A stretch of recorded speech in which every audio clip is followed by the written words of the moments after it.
What's up, everyone? It is Wednesday, June 11th. Later today, we're going to open this box. We're going to open this box right here. Got to cover a part of it that has the plaque they gave me. Let me do something. I'm going to do something right now so I don't have to worry about this. Now that it's, let me just kind of do a quick thing. Now I can just show it. Yeah, I'm going to open this box that has my 100k plaque. People will say that means nothing. They're probably right. What does mean anything? We're going to do that later in the show today because you all helped me do it. I'm going to do a little AMA, an AMA. I'm going to do an AMA for that and say whatever you want me to say. But hello, my name is Michael Burns, noted psychological manipulator, real agent of chaos, real debate pervert. That's what they know me as here. So, oh, God damn it. Something crazy is happening right now, guys. Something crazy is happening right now. And, let me just do one thing real quick. I didn't want this to happen. I didn't want this to be the case. I didn't want this to be going down. I've been trying to get tickets to a concert today. And now it says I have another code that I can use for it.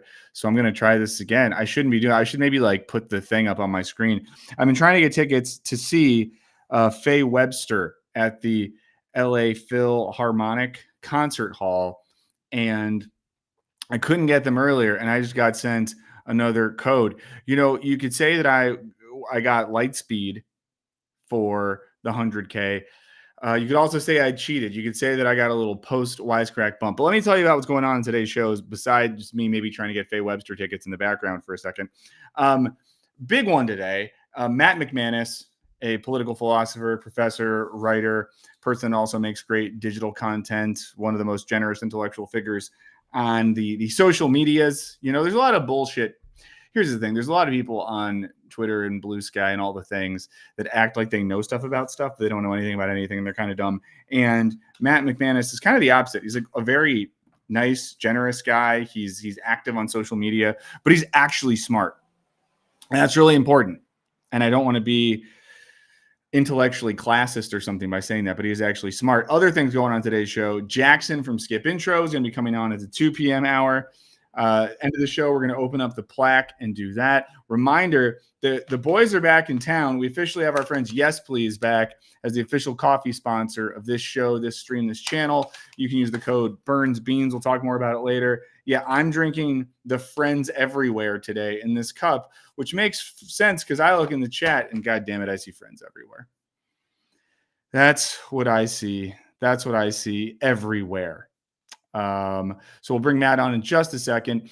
And when Matt comes on, we are going to talk a little bit about the, conservative intellectual movement, the philosophical sources of right-wing thought. I'm going to share a link right now in the chat that everyone should get. And this is to the most recent piece that Matt wrote that I want to talk about. Eddie's bringing up TV on the radio. I want to see that very badly as well. TV on the radio is playing in LA, and I want to see that a lot. I tried to get Faye Webster tickets at 10 a.m. this morning. She was playing with the LA Symphony, the Philharmonic Orchestra, and I could not get tickets today. I just got sent another thing. They're doing another little pre-sale thing. So I might be an incredibly rude person. I might bring Matt on and at one point just quickly click away to try to get myself some concert tickets.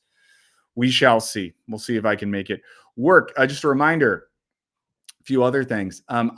This week at least, on both channels, I didn't put ads in either stream. There's no ads here. No one's going to get ad breaks, okay? Do me a favor then. If you like what I'm doing, just watch the videos on this channel and both channels. I don't know what channel you're on right now. Sideburns is where we're doing all the shorter reaction videos. We're editing down clips from the streams with the help of producer Henry. I think I still need to send him money. I think I do. Main channel, video essays, stuff like that. Just watch stuff. If you do have money to throw around, you can always throw out a super chat or give a donation during one of the streams if you want. Number one thing you can do to help me if you got money to give is sign up for the Patreon. There's links for all of that. Some exciting stuff coming there soon. We are going to be starting our first reading group, seminar, book club, whatever you want to call it, looking at the work of Frederick Jameson. So I'm very excited about that. If you got no money and you just got time, which matters a lot in this life, consider signing up for the Patreon as a non-moneyed person, because with the free Patreon, I still tell you every time that I do anything, anytime I do anything, I will let you know. Okay, without further ado, let me pull Matt on. Are you there? Let's see. Oh, there he is. Hey, buddy. Hey, how you doing? Hey, not bad at all. I just want to congratulate you on the new channel. I've been loving the Jameson content in particular. It's fantastic. Thank you so much, Matt. It really, really means a lot. I kind of, was sort of like I'm someone who like read Jameson in grad school and didn't read Jameson for a lot of years. And then dipping toes back in that water, especially in a contemporary context, has just been very exciting. Have you been a Jameson guy historically? Yeah, absolutely. Like, he was foundational to my postmodern conservatism stuff. But yeah. Oh, funny story. A buddy of mine and I were hanging out in Toronto last week for a conference, and we smoked a joint, and he was just like, do you know any like bread tubers who are worth listening to? I'm like, oh, there's Michael, you know what I mean? And the first thing that came up was your stuff on postmodernism. And at the end of it, he was like, man, that's some pretty trippy stuff. I was like, I told you, right? It's a little informative, a little fun. And you don't know what's real at the end of anything any longer, right? See, that's the point, right? That's the point. Some people, for whatever reasons, don't love it. But I'm glad that you have been supportive of it, and I really appreciate that. Well, let me know this. I'm just out of curiosity here. What's going on with you teaching wise? Is the semester over for you? Are you getting to relax a little bit? Are you teaching over the summer? Yeah, I've had about 2-ish months off, more or less. I'm teaching one more summer class, but it's full time actually. It's like several days a week at U Michigan up until August, and then I'm moving to Atlanta and Spelman on August 20th. So big changes. Is that like a full? Not to get too personal. Are you all moving to Atlanta? Yeah. No, it's a tenure track job. Which oh my god, I didn't know this, Matt. Let's everyone congratulate Matt in the chat. That's huge, dude. Amazing. Thanks, man. Yeah, honestly, like I thought that I would never be quite that lucky, but it's a good job. It's teaching political theory, what I like, and from what I've heard and what I've seen, Atlanta is supposed to be a cool place. So I'm looking forward to it. Atlanta's great. I've spent a good amount of time there. My brother-in-law lives out there. He's a really nice guy. If you ever need someone to grab a beer and shoot the shit with, he's very smart for a non-academic guy. Works in baseball. Just a lovely young man. I say young. He's not that young. He's in his early 30s, just younger than me. Well, the main thing I want to really start talking to you about, Matt, is this piece that came out, 8 days ago on liberal currents. I posted the link in the description, everyone. It is on the far right canon. Really interesting piece because, there's been ongoing discussions about these sort of philosophers and the intellectual sources of the modern right-wing movement. And we are having this period where, at least in what we see in the more like mainstream press, sort of a revival of this idea of, as you paint in the piece, like non-liberal right-wing thinking, like explicitly far right. And you talk about how there's all these different terms that one could use for this. We just had last week another Yarvin profile in a major publication on the past couple of months. There's been New York Times and the New Yorker that have painted him as this important intellectual figure. We obviously know that you've written on Yarvin before. So I want to start by asking you this. What was and I know you've written about this in book form before and in other pieces, but what was the motivation for writing this piece right now? Well, I think there were two main ones. The first one is, to quote the podcast, knowing your enemy, right? I really think that for a lot of people on the left, the right is primarily motivated by instinct or intuition, right? Like Paxson put it in the Anatomy of Fascism. Being on the far right certainly is kind of a matter of the gut rather than the head. And certainly there's an awful lot of gut and ass talk that comes from the far right. I want to be very, very explicit about that. But it's not exclusively that, right? There have been people, sometimes very, very impressive figures over the course of history who've tried to offer a cogent intellectual and even metaphysical defense of far right positions. And I think that effectively combating the far right means understanding their positions potentially and hopefully even better than they do in some circumstances. And then I think the second major motivation for this was just the effort at canonization. Mm-hmm. Actually, this was an idea that I got from Liz Anderson, of all people. So in a recent book, Hijacked, which is about neoliberalism, she points out that there's really not a very clear social democratic or even socialist canon. Everybody knows you read Marx, right? And then maybe, you read your Lukács down the line, but it's not exactly clear who you should read, certainly in the United States, if you're committed to democratic socialism. And so she said, we should do something about that. And I thought to myself that you could say something very similar about the far right. Everyone kind of knows what the conservative canon is. Definitely, we all are very familiar with the liberal canon at this point. But who's are the kind of weirdos that are inspiring people like Yarvin, Bap, et cetera, et cetera. A lot less familiar with that. So I thought, hey, why not take a crack at it? No, that's great. And I do think the move to take it seriously, because I think there's a huge temptation, like you said, to kind of write some of this stuff off as goofy shit. And I think especially, in the wake of the last Yarvin piece, especially, that paints him as quite an annoying goofball, it leads to one kind of laughing this stuff off. But importantly, as you note, there are people who take this stuff seriously, and I was, some of the figures you talk about in this piece, I had never read or heard of before. One theme that comes up, and I'm curious if you could talk more about this, because I think this is something a lot of folks might not think about as part of the far right, is mystification. Oh, yeah. And like mystification and the level of abstraction you see there. So can you say a little bit about what that means in a general sense, and why you see, or why there is that tendency towards mystification in the far right canon? Sure. Well, I'll be a little bit narcissistic and talk a little bit about my recent book on liberal socialism, right? So a lot of people were really perturbed that I wrote about that, being like, the fuck do these things go together? And one of my responses has always been, if you read a lot of right-wing thinkers, they'll always point out that there's this deep elective affinity between liberalism and socialism. Now, obviously, you get this in the kind of J.D. Vance, Marjorie Taylor Greene form, where, everyone to the left of Ronald Reagan is, Marxist, liberal, you get the idea. But intelligent thinkers, including many that I mentioned in this piece, like Nietzsche and Heidegger, have also intimated this connection as well. And there's good reason for this, right? It's because many on the far right are extremely critical of what we might call the advent of modernity, right? Enlightenment values, if you want to put it really quickly. Yeah.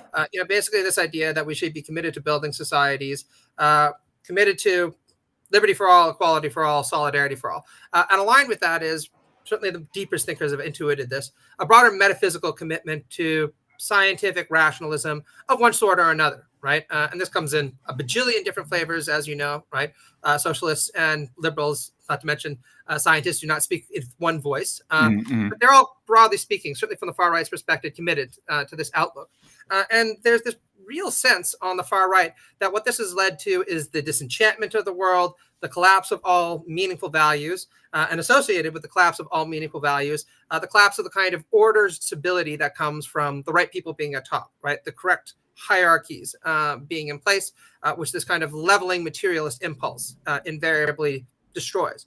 And so everyone that I talk about in this piece and elsewhere is committed in some way, shape, or form to turning back the tide of egalitarian modernity and returning or replacing it with a much more hierarchical worldview that is going to celebrate that they consider to be more rarefied kinds of value systems. Although, as I point out, much like liberalism and socialism do not speak with, liberals and socialists do not speak with one voice. So too, the far right is a pretty diverse and frankly, pretty weird place. So, well, yeah, and it's such a good and clear explanation. I think one thing you bring up in the piece that might surprise some folks is there's a level of mystification and quasi-theological thinking in that tendency that is not all Christian, or is not even mostly Christian. Oh, no. And I think many would assume, not naively, but sort of who haven't dug into this literature, that some of the mystical tendencies of the far right would probably just be various Christian-y things, but they are not. So can you maybe say a little bit of that as well, the split between the canon that you are describing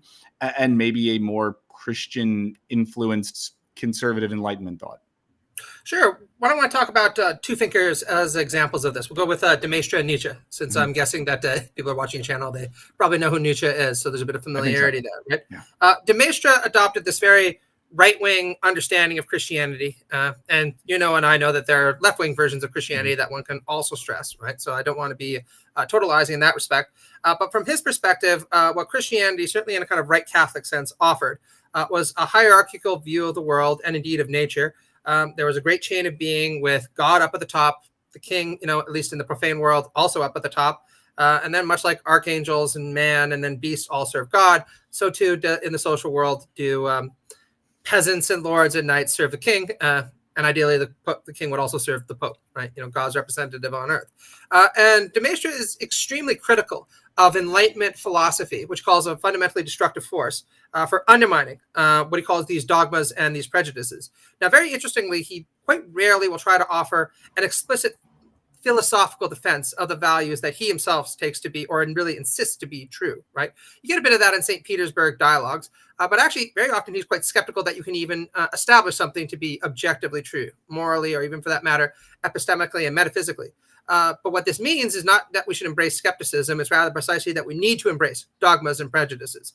Why? Because he insists in his Against Rousseau essay, if you leave it to every person to try to sort out how the world is and encourage constant dialogue and criticism of established views in the name of finding the truth, this kind of Socratic impulse, you're just going to get anarchy, chaos, and all pretty well formulated and well operating hierarchies is going to be dissolved as a result of this. So he says, from cradle to grave, people should be surrounded with dogmas and prejudices. And when they come into the world, their every opinion should be basically pre-made for them. Which is why you need things like the church, right? So what you get there is a very kind of throne and altar type of reactionary thought, right? Seeing Christianity not so much as the true doctrine, although de Maistre insists that it is, even he inserts it must be, right? But insisting on its function in maintaining social order and social hierarchy. Nietzsche came to a very different perspective, and he's going to go on to influence an enormous array of right-wing thinkers like Heidegger, Evola, Bapp going forward. Because Nietzsche insists that actually Christianity in many ways is the root of the problem, right? Christianity with its insistence that the wretched of the earth will know that God's on their side, its emphasis on things like pity, equality before the throne of God, that essentially laid the seeds for this idea that we are all equal, and this idea of a hierarchical society where some dominate others, that's just fundamentally unjust or contrary to God's law. Now, Nietzsche is a profound thinker. I want to be really insistent about that, right? I'm not knocking his qualities as a philosopher. Because, of course, he says, look, the Christian God is gradually ceasing to be an object of belief, although I think that's partly for Christian reasons, right? In the Genealogy of Morals, he says, this extraordinary emphasis on truth that you find in Christianity, especially after the inclusion of Platonism into Christianity, itself led Christians to make their most startling influence, as I think he puts it, the inference against themselves. Namely, is it the fact that our truth mechanisms are themselves true, or our Christian commitments are themselves true? But once the Christian God disappears under the advent of secularism, he insists that actually Christian religion persists, albeit in secularized form. Liberalism, socialism, democracy, feminism, these are all kind of secularized Christian moralities, right? And he thinks that now that we've gotten rid of the Christian God, we shouldn't be carrying on with these moralities any longer. We should get rid of them and replace them with what was termed by Jorge Brandes a kind of aristocratic radicalism. And Nietzsche himself signed off on this. I want to be clear, right? Brandes wrote to him and said, this is how I'm describing your philosophy. And Nietzsche said, this is the cleverest thing written about me so far. And this kind of aristocratic radicalism is going to mean rejecting the history of Christianity for the most part. He also thinks that Christianity helped deepen the soul. But instead, we're going to have a regime where a bunch of Caesars with the soul of Christ, as he once put it, will rule over us. And if that means enslaving other people in order to serve in their projects, then so be it. That's the only thing that can possibly resuscitate what he thinks is an increasingly deadening culture. Yeah. I'm going to circle back to Nietzsche in a bit, because I have some questions for you on that I think will be interesting to folks who maybe would be surprised to see Nietzsche in this canon. Maybe one more kind of general thematic that you get at in the piece, which I found interesting for a variety of reasons. And here, okay, so I think this is a quote of, I might say it's right, is it Ronald Boehner? Ronald Boehner, yeah. Boehner. So you quote him saying, when talking about people like Maistre, Nietzsche, and Heidegger, that their deepest objection to liberalism as a way of life is its deliberately non-heroic or anti-heroic attitude to life. It's banalization of the problem of human existence. And I do think that's one of those things that, even if you're unfamiliar with this canon, that you do see more and more of in the popular political discourse, an obsession with heroism. It's another point at which, and we were kind of just talking about this, that kind of splits from a certain type of more traditional Christian thing. The one thing I do find surprising is some of the contemporary far-right figures still do tend to like Christianity, or if not, like people like Yarvin will talk about Tolkien a lot and Lord of the Rings stuff. Both of which are narratives like Tolkien, like Christianity, that emphasize self-sacrificing heroism, and heroism being an act of self-sacrifice and not climbing the hierarchy for oneself. So, I mean, how important do you see the heroism aspect, or the desire? I'll maybe frame it this way: how important is the narrative of heroism and this idea that the adherents to these philosophies can see themselves as heroes? Like, how big of a part of that is it for you? Or did you see that in all this? Oh, I think it's enormously important, right? I mean, you don't need to take my word for it. Just go on Twitter, or don't. That's probably a better suggestion. Yeah, I would say listen to. I'm going to say this: listen to Matt, guys. Don't worry about Twitter right now. Just listen to what Matt says for right now. Exactly right, and just check out all the anons who have pictures of Roman heroes or saints or warriors and crusaders, and I'll give you a good sense of what they're going for. Biener is a close friend and he's a brilliant guy, which is why I include that quote wherever I can. Yeah, what he's getting at in the book, if you read further, though, is just the sense that liberalism and socialism and democracy, for that matter, lack this category of transcendence, right? They don't encourage people to aspire towards any great projects beyond the gratification of our hedonic needs. To quote Heidegger from Introduction to Metaphysics, he used to say, look, liberalism and socialism, capitalism and communism, they're metaphysically the same, right? Fundamentally, when you boil it down, what they're concerned with is technical problems about how best to build and distribute refrigerators. That's really all the debate, according to him, comes down to. And he says, what a venal, boring, mechanistic way of looking about things that appeals to the most base kind of human instincts, right? What they're all looking for is, again, a kind of thickness in human life that they just don't think liberalism or socialism can offer. Now, I often rebut against this by saying, by quoting Charles Taylor, the great left Catholic philosopher and social democrat, that I can't actually think of a much more heroic project than trying to bring about a just society where everyone's free development becomes a condition for the free development of everyone else, right? But those aren't the kind of heroic projects that they're all that interested in, right? What they're interested in are much more narrow kinds of heroic projects, from my perspective, right?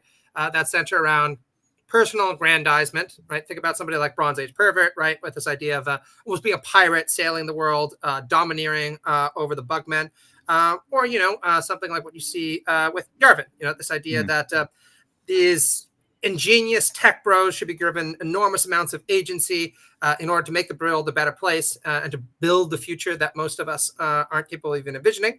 And by contrast, as he put it in his essay on being Tolkien-pilled, he says, the masses by and large suck, right? Why should they have any kind of control? All they are really interested, again, is how to build and distribute better refrigerators because they like refrigerators.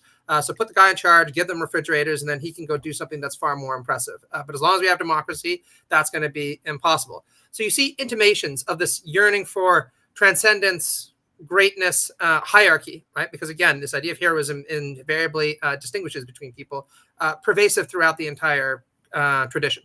Yeah, and then it seems like the flip side of that then is both a desire for that heroism, but a self-identification as a victim, or sort of a present victimization that is the starting point for a road to a future heroism. So, I mean, again, I think for folks who have read the piece, you've seen some of this, but if you haven't yet, I'd be curious to hear you talk about this. And also, everyone, you still read the piece and read all of Matt's work. He writes so much. And he's so clear, and we really appreciate it. But of course, maybe say a little bit about the pathology of victimization you notice across this canon as well. Sure. Well, I'm not the only one to point this out. A lot of leftists have pointed out that there's something ironic in the fact that the people who rail the most against suicidal empathy and victim culture, et cetera, also happen to be some of the most fragile, whiny people in the entire world, right? Just look at Jordan Peterson, or for that matter, look at Elon Musk for that for that point, right?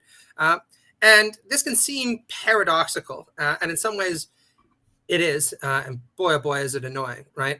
When you deal with these people, it's like, just fucking grow a spine, man. But the reason for it is, I think, very clearly articulated by Wendy Brown in her book, In the Ruins of Neoliberalism, in a deep section on Nietzsche. I think she's just probably the best living political theorist, certainly the best living leftist political theorist right now. And she points out, look, Nietzsche talks an awful lot, I think correctly, right, about how ressentiment and a sense of victimization can emerge in the lower orders. And this has always been ample fodder for left-wing movements, right? This idea that, we're being dominated by racial oppression, gender oppression, class oppression, et cetera, et cetera. And we should get rid of that to create a better society because it's the moral thing to do. Putting that aside, though, what Brown points out is that he never really talks about how resentment can very much be present amongst those who either are elites or who regard themselves as elites. So what you really find on the far right is resentment at the feeling of dispossession, right? This idea that I was supposed to be the head of my family. My race was supposed to be dominant in society.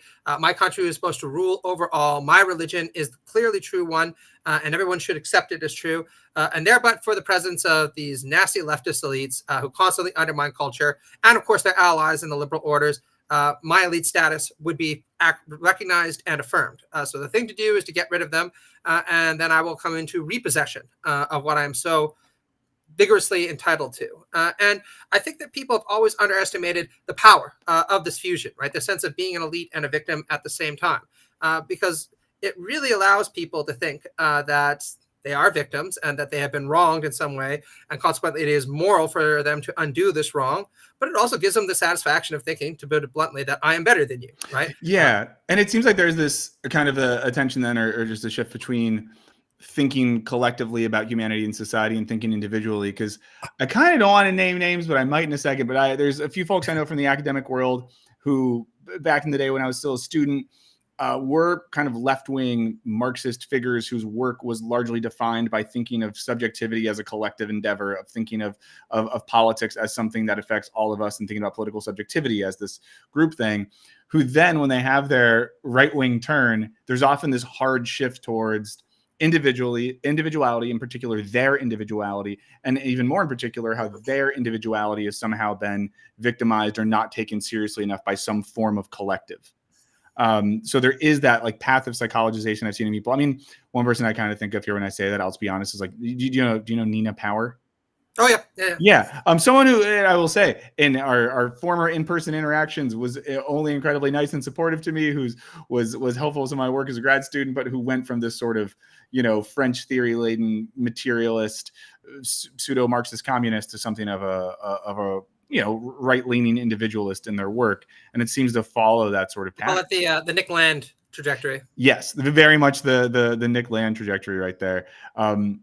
So it's interesting to see some of that. I guess another thing that comes up in your piece, you talk about, I think I'm saying his name wrong every time I say it. Is it Maestra? Joseph de Maistre. Joseph de Maistre.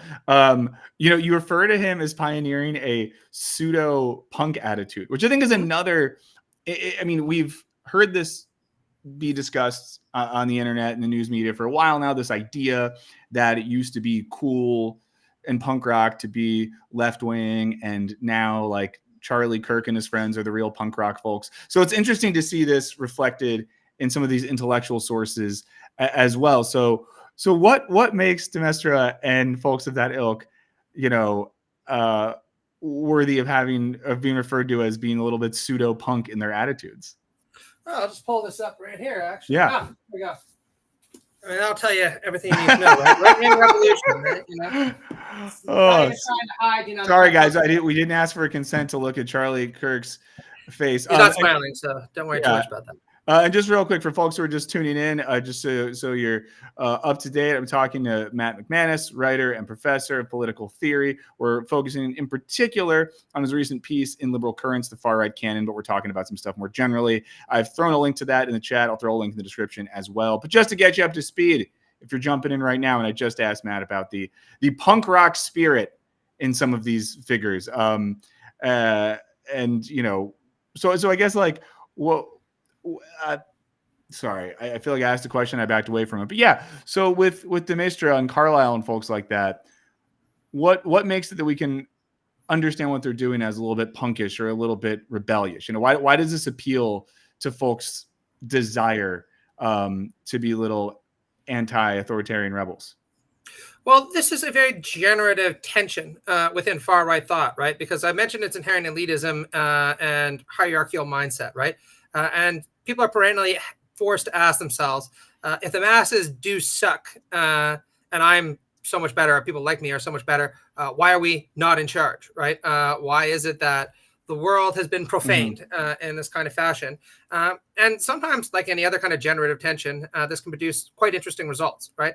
So de Maistre is one of the first thinkers to really accept that the world is not the way that it once was, right? That there's no kind of just passively going back to the ancien regime, because, as he puts it at one point, there's a satanic quality to the French Revolution, where everything that was once accepted has now been undone. And so the world needs to effectively be remade, right? And even laments, put that in quotation, that sadly 4 million Frenchmen will need to die because one king was executed, right? And it's just providence that dictates this punishment. But what he makes very clear is that there's a real appeal, certainly to the masses, to this democratic attitude. Because how could there not be, right? It has this kind of Luciferian quality of tempting them to think that they can govern themselves when clearly they can't, right? Because God has ordained that the king should govern them instead. And so because it has become so ubiquitously popular, he almost has a kind of insurrectionary quality to his writing, where he feels that he's working against all the demonic forces that have seized control of the world, and that have personally banished him from country to country as Napoleon advanced, spreading the values of the French Revolution everywhere he goes, right? Now, it's very easy to point out that this is, let's say, a bit rich coming from a nobleman who wants to restore the king to pride of place because he has a great deal of contempt for ordinary people trying to govern themselves. But he really makes a go at it, right? In a way that I point out is theoretically innovative. In one essay, he even tries to take democracy on its own terms by suggesting actually it's monarchy that elevates people far more than democracy. Why? Because, monarchy allows you to participate in its splendor, is the term, from a distance, and without actually, of course, obtaining any kind of agency. Whereas democracy, republicanism, what does it mean? It means everyone comes out and votes. Nobody's vote matters all that much. And it means that ordinary people have a say in things, which means that just going to pass mundane projects anyway, right? So it's not an edifying kind of mode of life. So it's this kind of insurrectionary quality, pushing against the great forces of revolution and Satan. That kind of gives them this prototype quality. Yeah, and you write in your piece that referencing de Maistre, by contrast, monarchy allowed the people to participate in its splendor, albeit from a distance and lacking agency. And that's that's a theme we see in the work of some of the contemporary folks, like the Yarvin-esque people as well. The idea that, you think you want democracy, but actually that's mostly BS. What would be way better for you is to participate in the joy and the beauty of the wonderful monarchy. Yeah, absolutely. And I mean, I always point out that his vision of who this monarch should be almost always itself sucks, right? I mean, once upon a time, it was Steve Jobs. And if you know anything about Steve Jobs, even his close family thought he was an asshole, who you didn't exactly want to be caught in an elevator with. So you could ask yourself, do you really want that guy in charge? And then there's Elon Musk, right? A man who seems a lot like that dude from Community who just gives out sperm. It's because he just imagines everybody else wants to have his children. It's like, do we really need a guy like that in charge of anything? I think that really I'd put a lot more faith in the first 400 names of my phone over Elon Musk being in charge of anything, right? Yeah. But again, Yarvin is very, very much in the spirit of this kind of de Maistrian, I'm a punk, being red-pilled or red-pilling people against the ubiquity of democracy kind of attitude. Now, one of the figures in your piece, some of these folks I've heard of and read a little bit before. I wasn't expecting to see John C. Calhoun. And of course, John C. Calhoun. Well, I've never, and folks in the chat are probably smarter than me on this. I think of Calhoun as like, oh, that's a guy that was vice president once. And often in reading some of the pieces that have come out recently about, again, folks like Yarvin, it tends to be a lot of like European sources for their thought. So it's interesting to see Calhoun, a homegrown patriot, contribute to this project. So maybe say a little bit about the role of John Calhoun in this canon and sort of the maybe specific Americanness of his far right philosophy. Sure. Well, if people are interested in an accessible approach to this, I'd really recommend my friend Zach Beauchamp's The Reactionary Spirit, right, which is a kind of a tribute to Corey Robbins' The Reactionary Mind. Who influenced a lot of millennial political theorists when writing about the right. I'm sure, you've taken a crack at his work also. But what he points out is that there's long been this expectation that America was a country free of aristocracy, right? So it would never give in to the temptations of authoritarianism, monarchism, that kind of stuff. And what Zach points out is that's just not true, right? There has long been an aristocracy in the United States, in many ways quite a vicious aristocracy, and that was, of course, the Southern plantocracy, right? Which was extremely overt about the fact that it felt more European in its sensibilities than the crude, vulgar materialist up north, right? Much more beholden to the values of chivalry, etc. You even saw that in the early aesthetics of the KKK, right? The Knights of the Ku Klux Klan. And Calhoun really embodied this aristocratic spirit, but he gave it a distinctive American twist. And I want to point out, again, he was a political theorist and constitutional theorist of considerable stature in his time, right? So what he points out in his disquisition of government is that the founders of the American Republic were actually wrong, or at least wrong-headed, to insist that all people are equal or created equal. He says fundamentally, actually, people are basically unequal. They're unequal from birth, and they become more unequal throughout life. And he says, given maximal liberty, actually inequalities are going to express themselves more vehemently than equalities. Why? Because extremely capable people are going to form, to use the kind of Jeffersonian term, a natural aristocracy, whereas very unequal or swinish people are going to wind up cleaning toilets, and that's where they belong, right? There's nothing you can really do about that. What makes him quite vicious, even compared to, say, Jefferson and some of this talk on natural aristocracy, is he also thought that some people following Aristotle were just so clearly intended for slavery that there was no reason to even grant them freedom to allow them to participate in this socially mobile society. And of course, he's thinking of blacks, right? So in the 1830s, he gave numerous speeches defending the Southern plantocracy. And get this, right? He even insists, I'm not of that school of thought that holds slavery to be a necessary evil or transient evil, which he associates with the views of the founders, right? He says, I view it as a positive good, right? Oh, we boy. should be unembarrassed in defending slavery. And in fact, he says, if we are willing, and he's talking about the South, to countenance criticism and condemnation of our peculiar institution, then we ourselves are no better than slaves, right? So get the richness of that, right? Jesus. And the way that he goes about trying to offer institutional defenses of this, and this is what makes this really American, is he defends slavery in terms of freedom, particularly the freedom of people to disclose and use their property as they wish, right? Nothing more American than defenses of private property, right? And slaves are kind of private property. And he also appeals to localism and statism and anti-majoritarianism, where he says, look, a numerical majority such as exists in the United States might tempt itself to this idea that it can tyrannize a vulnerable minority, in this case, slaveholders, but they can't, right? Because the makeup of our Constitution is such that we allow states an enormous amount of leeway to make decisions for how they are governed. And so a numerical majority made up mostly of Northerners has no right under any circumstances to undo the South's peculiar institution and, of course, turn Southern aristocrats into slaves, as he sees it, right? It's a very clever argument in the sense that it picks up on a lot of American motifs, freedom, property, protection of the minority against majority, in order to defend what is ultimately, I think, one of the most morally indefensible systems to have ever graced God's green earth. Yeah, and then do you see the Calhoun influence, or is Calhoun someone that contemporary folks write about or speak about in a positive way?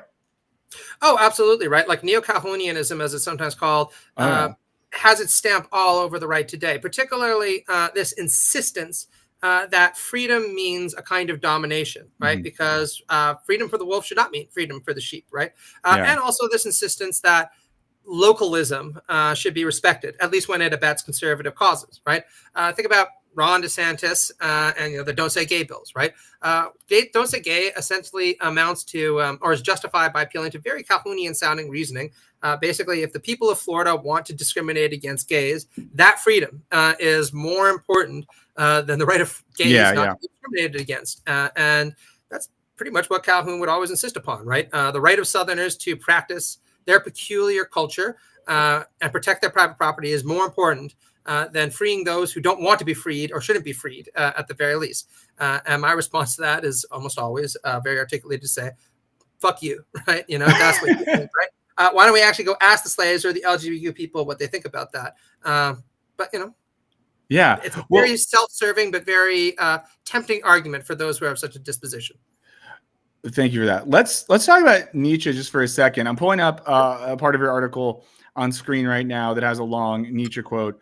It starts with the poisonous doctrine, equal rights for all, has been propagated as a Christian principle out of the secret nooks and crannies of bad instant Christianity, has waged a deadly war upon all feelings of reverence and distance between man and man, which is to say, upon the first prerequisite to every step upwards, to every development of civilization. I mean, I think the Nietzsche inclusion is interesting because there's, at least in certain academic and philosophical circles, it felt like there was a long project of like resuscitating Nietzsche as a at least left adjacent thinker, or sort of as a thinker that existed in concert with early existentialism.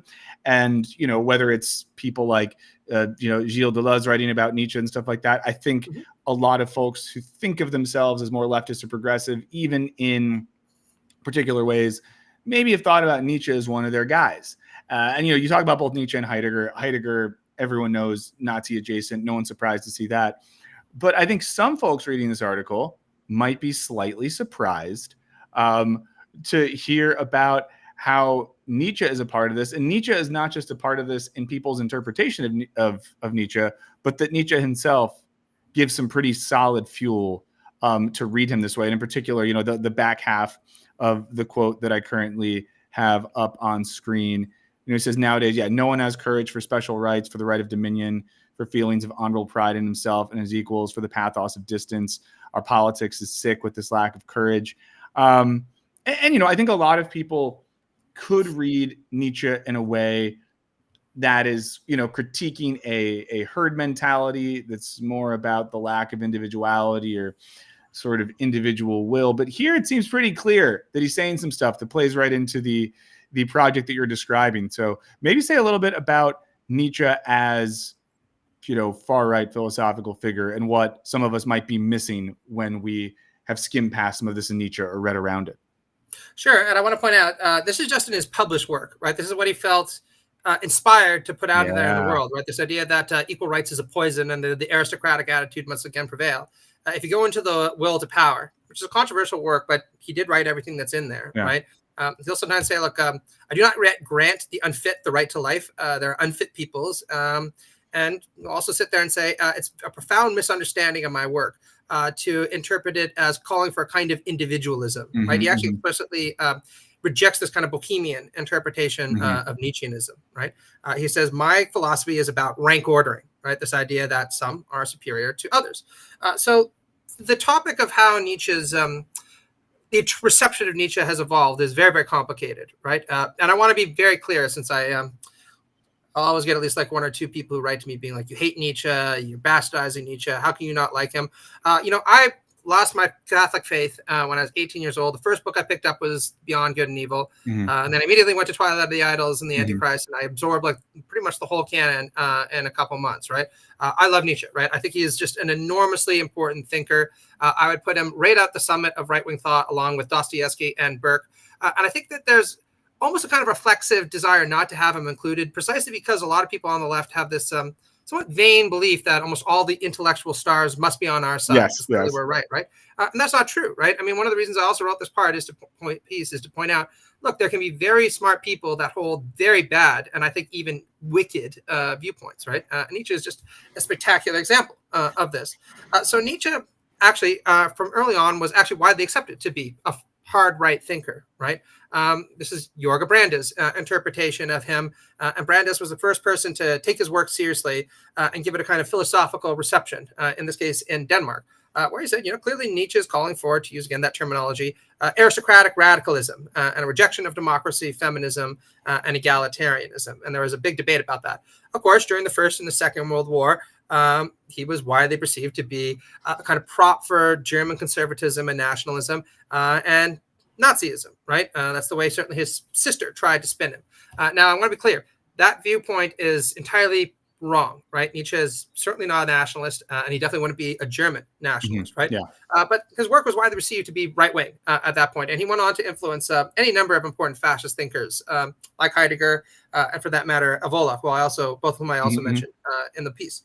And then it was actually in the 1940s and 50s that the reception of his work began to turn. First, he was interpreted certainly in the Anglo-American world as a kind of proto-existentialist, which is a legit reading, right? There's a lot of stuff in Nietzsche to support that, right?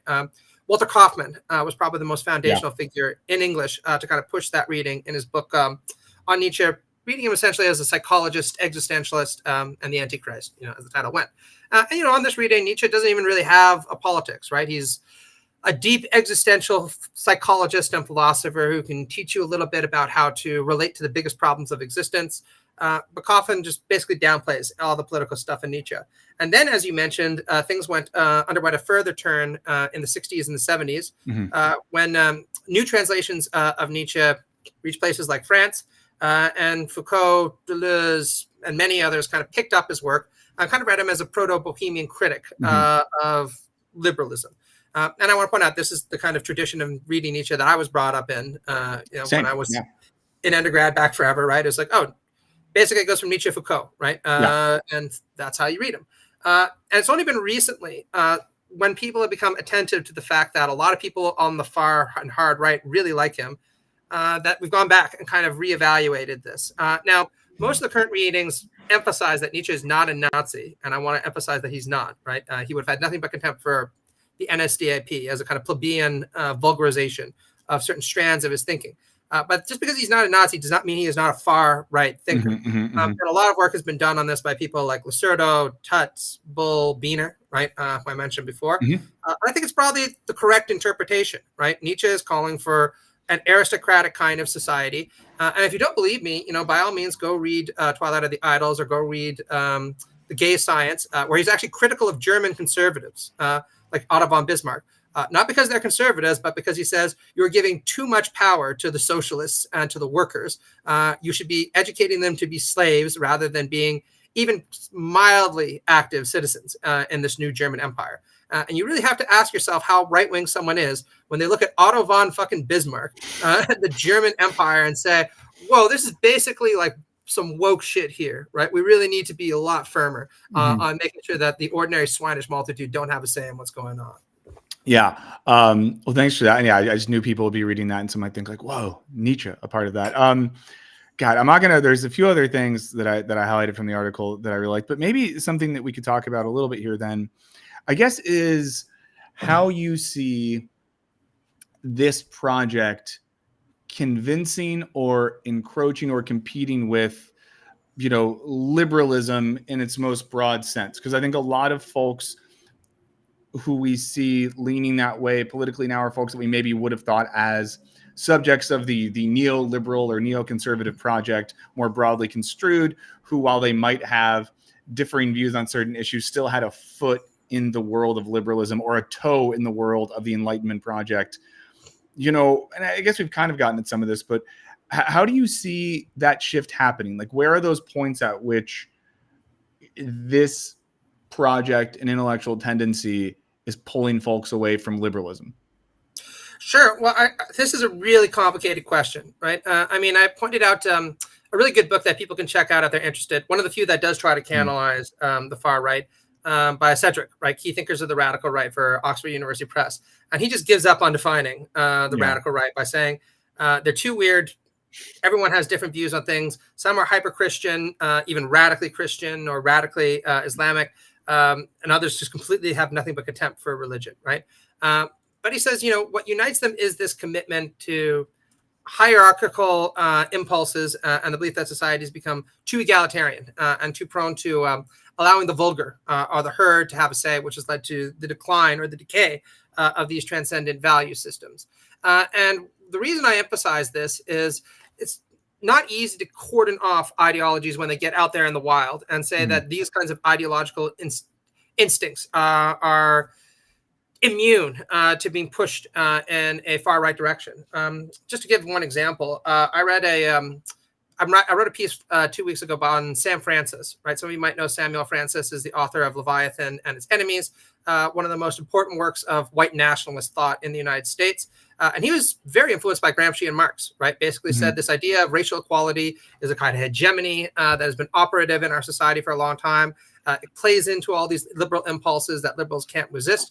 And so what we need to do is engage in counter-hegemonic agitation with the hope of resuscitating these kinds of white nationalist impulses. And middle American radicals, as he calls them, are going to be, our vehicle for instantiating this kind of changes. So if fucking Marxism and Gramscianism cannot be turned or put to far right purposes, then I'd submit that nothing can. Now, this relates back to your point about neoliberalism, right? Quinn Slobodian has written a really good book on this recently, where he talks about what's sometimes called the liberal and libertarian or neoliberal to right wing or hard right pipeline, right? And he says, look, obviously there are neoliberals who genuinely were liberal in their inclinations. And I would point out that somebody like Hayek, Slobodian might disagree with this, probably falls into that paradigm, right? Where he wrote an essay, Why I'm Not a Conservative, said, everyone should be entitled to equality before the law. A marginal welfare state is acceptable or compatible with liberalism. And this idea that there are recognizably superior peoples in society is something we should look upon with a great deal of skepticism. Although Hayek, of course, was comfortable with things like dictatorship, etc. But on the other hand, you have people like, let's just use two examples, Ludwig von Mises or Murray Rothbard. Those are the two I'll give. Ludwig von Mises was quite comfortable with fascism when it emerged in the 1920s, saw it as a kind of stock guard against communism in Italy, even though he said, preferably we'll go back to uninhibited neo or authoritarian liberalism afterwards. And he also had nothing but contempt for basically non-whites, right? Saying all the power in the world cannot make a non-white person white. And, there's something that's kind of gross about living next to non-whites. But nonetheless, we should probably aim at equality before the law with a few exceptions, right? Slobodian points out that it's not that hard to take some of those impulses and transition them in a hard right direction, the way, say, that Curtis Yarvin is very influenced by Ludwig von Mises, by saying things like, look, the advent of the welfare state owes a lot to our excessively tolerant attitude towards minorities who are always going to need our help. And so transitioning towards a monarchy that is willing to destroy the welfare state is really the best way to make the world safe for capital, the way somebody like Ludwig von Mises insisted. Murray Rothbard is another person I mentioned. Rothbard was initially an anarcho-libertarian who you'd think would want nothing to do with white nationalists. But he later had nice things to say about the Klan and nice things to say about all kinds of people in the paleo-libertarian movement, fixated on race and IQ, amongst other things. And again, very similar reasons, right? He said that the burgeoning of the welfare state owes a lot to the civil rights movements and this belief, for instance, that the federal government can insist to people that you can't turn people away on the basis of their race if they want to go into your business. And we should be doing everything that we can to push against that. And if that means being hostile to democracy because too many people like civil rights, then so be it, right? So this is the way that he would describe it. I think it's very right. What you might call the kind of libertarian / neoliberal to hard right pipeline. And it's hugely influential these days. Well, and I want to pivot a little bit and talk about this while you're here. And I posted, actually, for folks in the chat, I posted a link to Matt's book on liberal socialism, if you all want to check that out. And I think, I would say if you're at a university especially, make sure it's in your library. Or just request it at your normal library. Academic books can be a little bit expensive, but just request them. Or you can just email me and I will quietly. I might send you something. Let's just put it that way, right? There might all be hypothetical, allegedly parody law, all those sorts of things. But so how does what we're talking about right now, or where is, I guess, the overlap with that project, or maybe to put this in much, much, much, much broader terms, it seems like your argument in some ways in the political theory of liberal socialism is that there is, well, I'll say this and correct me if I'm wrong. In one sense, a lot of what we're talking about right now is the rejection of liberalism in terms of, or for the sake of this far right philosophy we've outlined in a bunch of different ways. On the other hand, we know that there is a left-wing rejection of liberalism, and everyone, we talk about that, folks know that exists, but it seems like a lot of this project is holding on to some core tenets of liberalism and yet still arguing that there is a coherence between liberalism as a broad political ideology and socialism as a political and economic system. So maybe say a little bit about that for folks who haven't, and if you haven't read the full book too, I think there's a couple shorter pieces from the book. Maybe there's one in Jacobin, if I'm remembering correctly, or a couple pieces people could check out where you talk about this. I just like giving people homework. You just Google liberal socialism and put my name next to it, then but yeah, maybe a lot of pieces that repeat each other. So by all means, choose one. But for folks who haven't seen that of your work yet, I think I'd be curious just to hear about that a little bit, because I think folks will find it interesting and in some ways maybe counterintuitive. Sure. Well, I mean, a big part of the inspiration for writing that book, and thank you for bringing it up, right? Yeah. I'm still being told by my editor that I need to mark it, so this helps. And a big part of it was, again, reading a lot of right-wing philosophers, right? I've read so many of them. And eventually it occurred to me that the most profound right-wing thinkers, Dostoevsky, Heidegger, Nietzsche, were on to something when they pointed out that there was this deep elective affinity between liberalism and socialism. Now, I myself thought was skeptical of this for a long time, precisely because as somebody who had spent a lot of time reading critical theory and reading Foucault and reading Marx, I thought, how can that possibly be? But there is a lot of truth to this idea that liberalism and socialism share a deep genetic affinity to one another as mature Enlightenment doctrines that are committed in broad strokes to this idea that a freer, more equal society characterized by solidarity amongst people is better than a hierarchical or authoritarian society where there are some people who are considered recognizable superiors who are elevated above others. That's Hayek's term again. And what I just tried to do in this book was not to crudely suggest that liberalism becomes socialism or socialism becomes liberalism, because there are different versions of liberalism and socialism out there. But instead to suggest, look, there is this strand of very interesting and very prestigious thinkers who did insist, actually, that not only could liberalism and socialism be brought together, but in fact, they complemented one another in profound ways. And again, these aren't marginal figures. Just to give two examples, John Stuart Mill, who is probably the most important liberal thinker of the 19th century, expressly identified as a socialist near the mature phase of his life when he was writing books like On Liberty. And he said, look, socialists are just the more far-sighted successors than liberals. They are committed to imputing liberal principles into the market. And he had a lot of good arguments for this, right? Just to give one, he says, look, liberals have always been very critical of political aristocracy, right? This idea that people should adopt this slavish, brown-nosing attitude towards the aristocrats. But so far, he says, we liberals have been very silent when workers adopt this slavish, brown-nosing attitude towards capitalists, because we think that, well, it's okay to have these kinds of dispositions in the workplace. And Mill said, how foolish, right? Real men, he was a bit of a bro this way, don't want subordination and they don't want inequality anywhere because they want to deal with equals. And that should be as true in the workplace for liberals as anywhere. So it called for a kind of workplace socialism, cooperative socialism, right? Or then there's John Rawls, right? John Rawls's work, certainly the way I was taught it, has always been seen as a defense of kind of mid-century welfarism. But he actually expressly rejects that interpretation in his last book, Justice, Fairness, a Restatement, where he says, no, the welfare state still allows too many inequalities, and in particular allows economic inequalities that lead to political inequalities. And so what we should be committed to as liberals, if we're genuinely sincere about this idea that we are going to be a republic of equal citizens, is a kind of property-owning democracy or liberal socialism. And then in his lectures on Marx, he says Marx is a heroic figure. I think that liberal socialism answers a lot of what he calls for, and here's how it can do that, right? Yeah. Not that elaborated on, but it's very provocative. Yeah. Do you find it hard to hold on to liberalism when for so many people these days, I feel like liberalism and neoliberalism have become one and the same? Or I think there's a reading in which for some of us, maybe it can feel like neoliberalism was this necessary outgrowth of liberalism. So is it hard, or have you found that you have to, when talking about this to folks, like clearly disentangle those two things? Yes, it is very hard. I mean, quite frankly, every time Hillary Clinton speaks, Chuck Schumer speaks, I kind of sit there and I'm just like, just throw my book away. It's all worthless, right? Trying to go back to, expropriating the expropriators, all that kind of shit, right? So yes, I think that liberals, especially those who are stamped by neoliberalism, are the best possible argument that you could make against my claims, right? And I want to stress, what I'm talking about is a kind of theoretical tradition that has been retrieved. It's not a defense of actually existing liberal socialism. And to be very clear too, you're talking about liberalism, not an economic system.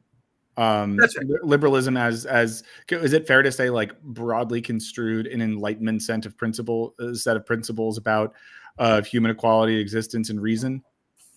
That's exactly it. My friend Ben Burgess refers to it as philosophical liberalism. Right now, needless to say, many liberals have argued that supporting liberalism necessarily entails supporting capitalism. Valmisa even said that these are basically synonymous, right? If you're a liberal, then you support private ownership of the means of production, right? And many Marxists would agree with that, right? That liberalism is kind of the ideological justification given with a gloss put atop of the capitalist mode of production, with all the pros and cons that come from that. But I point out that many liberals actually took a very different view. Mill and Rawls just being two examples, or you can look at the others in the book.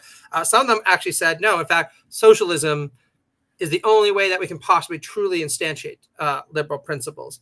And again, I don't defend my own argument for this position in the book. I hope to do so in a future work. But I really think that they were onto something, right? I do think that if you believe that liberty for all is an important principle, for example, then you shouldn't be content with a system where bosses get to tell you when you go to the bathroom, when you're supposed to arrive at work, what clothes you're going to wear, who you're going to communicate with, and all the rest of that crap, right? And you definitely shouldn't be putting up with Karens who are yelling at you over the price of lettuce the way that I did as a cashier for years, year in and year out, right?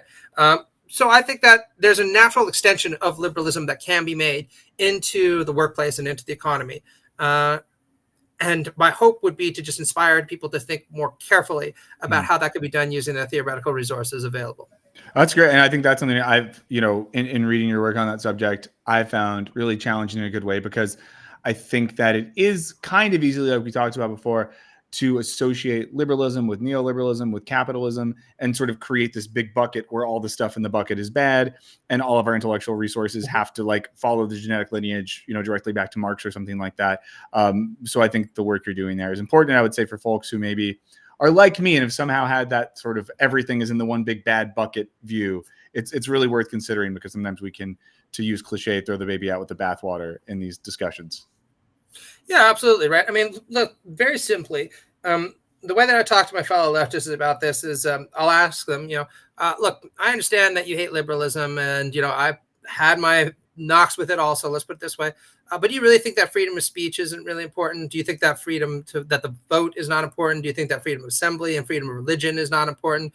And their usual response to that is, well, obviously those things are extremely important. If anything, our democratic, socialist, communist utopia is better going to protect those than actually existing neoliberalism. And I happen to agree with that. But my rejoinder would be, well, that goes to show you that there probably is something to these liberal ideas that is worth defending. And my hope would be if people read the book that they'd realize that, to use your expression, throwing the baby out with the bathwater is a bad idea, especially in an era of right-wing populism where many people don't even want to defend those basic liberal liberties any longer. Yeah, amazing. Well, let me ask you this, and before we let you go, what are you like working on these days? Because I think you're one of the most, at least from an external perspective, profoundly productive academics and writers. Anyone, if you just Google Matt in terms of both academic papers, academic books, and articles on websites that you can read for free, lots of stuff. The nice thing about a lot of your work is it's easy to see the through lines of the project you're building and relate ideas to each other. So what is the next thing that you've been kind of researching, writing, and thinking about? Sure. Well, we have an essay collection, Flowers from Marx, that's coming out, where I defend a kind of humanist interpretation of Marx, and some of my interlocutors defend a kind of scientific approach to Marx. I think there's not a lot to learn from both approaches. And then myself and Dr. Ben Burgess are editing a collection on G.A. Cohen's work. For those who don't know him, great analytical Marxist, also a fan of Rawls. So there's a symmetry there. And I wrote some of the introduction and I have an essay in there on how liberal socialists could respond to analytical Marxists. And I have another big book that I'm hoping, I'm writing the proposal up and I'm going to pitch it soon. So stay tuned. Hopefully I'll announce that sooner rather than later. Amazing. And I'm excited to, I think next week, talk to you, or in 2 weeks, next week, talk to you and Ben about Marx. I believe it's next week. Don't quote me on that. Yeah, it's sometime soon. I'm very excited to talk to you guys about that. And then again, congrats on the gig. And anyone, if you're in the Atlanta area, buy Matt a beer and say, congrats for getting a tenure track job. For those of you who don't know, academia is tough. Getting a job is really tough, even if you're really good. So that's amazing. And it makes me, like in the background, this entire conversation, I've been filled with a sort of joy for you, knowing how awesome that must feel. So well-deserved. Congrats. And I'm excited. We'll be talking again soon. Yeah, me too, buddy. It's great talking to you all the time. And I just want to say one last time, I'm really happy that you fell on your feet, right? I mean, Wisecrack was cool, but I've been loving your new channel. So keep it up. You'll always have at least a listener and a promoter in me. Matt, thank you so much. Matt's the best. And folks, read the stuff. I've linked all his work. We'll add some more stuff there. Luke, I'm excited to be there as well. Great. And obviously, guys, follow Matt everywhere. All the social medias. Like I said before you came on, I think you're just a very good follow in terms of someone who engages with online discourse with a level of intellectual honesty. So follow Matt everywhere. The only place I don't want you to follow Matt is like home Don't follow him to his car if you see him in the world. None of that, but digitally follow the hell out of him. Thanks. Okay. All right, take care, guys, and solidarity to everyone. Hell yeah. See you, Matt. Everyone, that was our friend, Matt McManus. Now starting a tenure track gig. I think he said it's Spellman. I feel bad that I immediately forgot. But that's amazing stuff. Everyone, do check out again. I'm going to post the link one more time. It'll be in the description after the fact of his article on the far right canon. Matt is on Blue Sky and Twitter and all those sorts of things as himself, just as Matt McManus. I think it's like Matt Paul Prof. I'll at least put his Blue Sky profile in the chat. You know what I'm not going to do?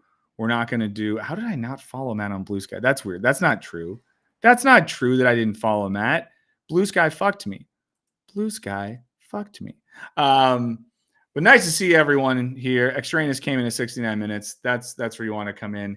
In a little bit, we're going to have Jackson from the channel Skip Intro joining us on the show. Later, we will be, let me find it again, ripping open my YouTube 100k thing and doing an AMA, an amethyst, and Ask Me Anything. I did see some people in the chat talking about something we're going to get into now, which is the protests that have taken place here in Los Angeles, about 4 or 5 miles from my humble abode. Humble indeed. But well, I want to talk about that, and we're going to talk about it. So don't worry, that is on the way. Just a reminder again, we do have our friends at Yes Please Coffee who are so kindly supporting our show. They're our official coffee partner. I'm going to put a link into the chat, and if you go to that link and you type in Burns Beans, you get a discount. You get 20% off of Yes Please Coffee. Again, my favorite thing is they send you zines. This is an older one. This is from May. But you get like cool, you get pieces of paper with words on them. I like stuff. We have this digital world where everything is sort of just a digital product. It's nice sometimes to just have physical things, to have zines, to have magazines, to have books, to have things of that nature. Simon, what's up? Hopefully you are good. If you haven't checked out my latest video, please check that out. I started filming my next video yesterday. I used a handheld microphone in part of it. Do I still have it? I did a little bit of this. I was like, hey, you ever hear about the thing guy? Oh, now I'm breaking stuff. Oh God, everything's falling. I'm fucked. But I started filming my next video yesterday. I'm going to finish filming it today. It's going to be one of those ones where you're like, oh, this is clearly filmed in 2 different parts. It's my video that I've said I was going to make for a while on getting laid off at Wisecrack, on what I learned from that process, on what I'm doing now. And it's actually been a nice, I don't want to say therapy. Yes, RIP to Brian Wilson. I should have said that before. It's turned out to be kind of therapeutic to think through what one learns in working in a contradictory situation, in getting laid off and having to reckon with things in that process. And one thing I talk about this in the video, but a thing that I'm really thinking about is ways in which, we all know that a way to have solidarity with our fellow workers is unionization. Some of us are in union. Some of us are in positions where we can start union. Some of us are sadly in positions where doing that is impossible or difficult or risky. And I totally understand that. My recent process to get from laid off to getting off. Hell yeah, Porkins. Hell yeah. Recent process is kind of reminding me that there's a form of, I don't know if soft solidarity is the right word, humanist solidarity we can find in our workplace. And let me know if you ever experienced this, but there was a thing that was going on a little bit for the last year at the Wisecrack parent company and with like the Wisecrack team, where the constant waves of layoffs produces a sense of panic. And I think a competitiveness in which you end up looking at people that should be your colleagues and that you should have solidarity with as competition. You compare your title to the title of others. You compare someone else's raise or promotion or this, and you almost view it as like if they have the thing, I can't have the thing. And of course, we know this is an intentional thing manufactured by those in charge to keep us sniping with each other. And it's something that really, unfortunately, I have fallen into. And I think that limp and squishy solidarity. I think something I'm now seeing, a lot of the folks I've been working with post layoff are people from that world. So obviously, our buddy producer Henry has been helping with editing and stuff. My buddy Greg, who was someone that worked for Enthusiast Gaming, has been working on stuff. My friend Felicia has been helping me conceptualize thumbnails. My most recent thumb, because I put out that video on postmodernism and it did like okay, but it was kind of dipping. And then Felicia made me a new thumbnail and the video has been way better since then. So shout out to her. Someone I knew from that world. Lux has been helping out with stuff. And of course, my goal, and I'm going to talk about this in that video, I'm going to lay out my manifesto, my big master plan. But my goal is to, make enough money doing this to where I can not like hire a full-time staff, because friends, I'm not even able to pay myself the full-time rate yet. But the goal is to be able to get to a point where I have enough money coming in via this that I can do stuff, like have editors and thumbnail designers and stuff. Then I can at least say like, this is how much money I have this month to give you. So it's very fun to do that. And I think if you're in a situation work-wise where you're doing the crabs in a bucket thing, where you're doing the like scarcity thing, try to remember that your colleagues are the ones, because eventually, right, the shit's going to end. Most of the jobs we do, shouts to David Graeber, are just bullshitty jobs. Most of the companies we work for, a lot of the products we make, especially if you're in the sort of digital information economy, the shit's all going to fall apart at some point. So those relationships you have with people are important.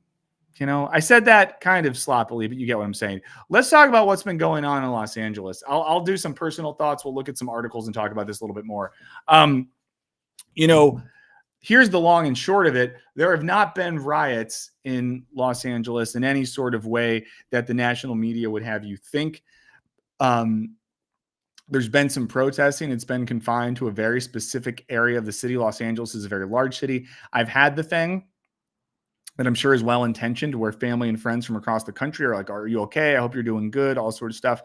If you did not turn on the news where I live in LA that is not far from that stuff, you would have no idea. There's a workspace I work out of sometimes during the week that's like a mile from where stuff happened. And from there, the only thing you would notice is a bunch of police helicopters. The main thing that has happened is that ICE agents showed up in LA, which is supposed to be a sanctuary city, and started pulling off ICE raids. As those ICE raids were getting pulled off, people were put in detention centers. These are detention centers where congressional representatives and other elected officials are legally allowed to enter as they want, like Maxine Waters, a congressperson from California. And when she showed up at the detention center, they were like, no, you can't go in. And she was like, I'm a congressperson. Yeah, I can fucking go in here. And they were like, no, you cannot do this. You cannot do this at all. So the reaction to that was people protesting both ICE raids in their city and then the Gestapo style tactics with which they were operating. The initial protests, relatively speaking, are pretty mellow. And then Trump responded by sending in the National Guard, which meant that people were protesting the National Guard being in their city because it feels bad. And I've lived in a couple cities now where protest movements have led to the deployment of troops, and it feels bad when you live in a city and all of a sudden you're under like a slight military occupation. People then showed up to protest the existence of the National Guard in the city. Some stuff happened. Some stuff went down. Nothing too crazy. Some Waymos got burned. Shout out the Waymo Corporation.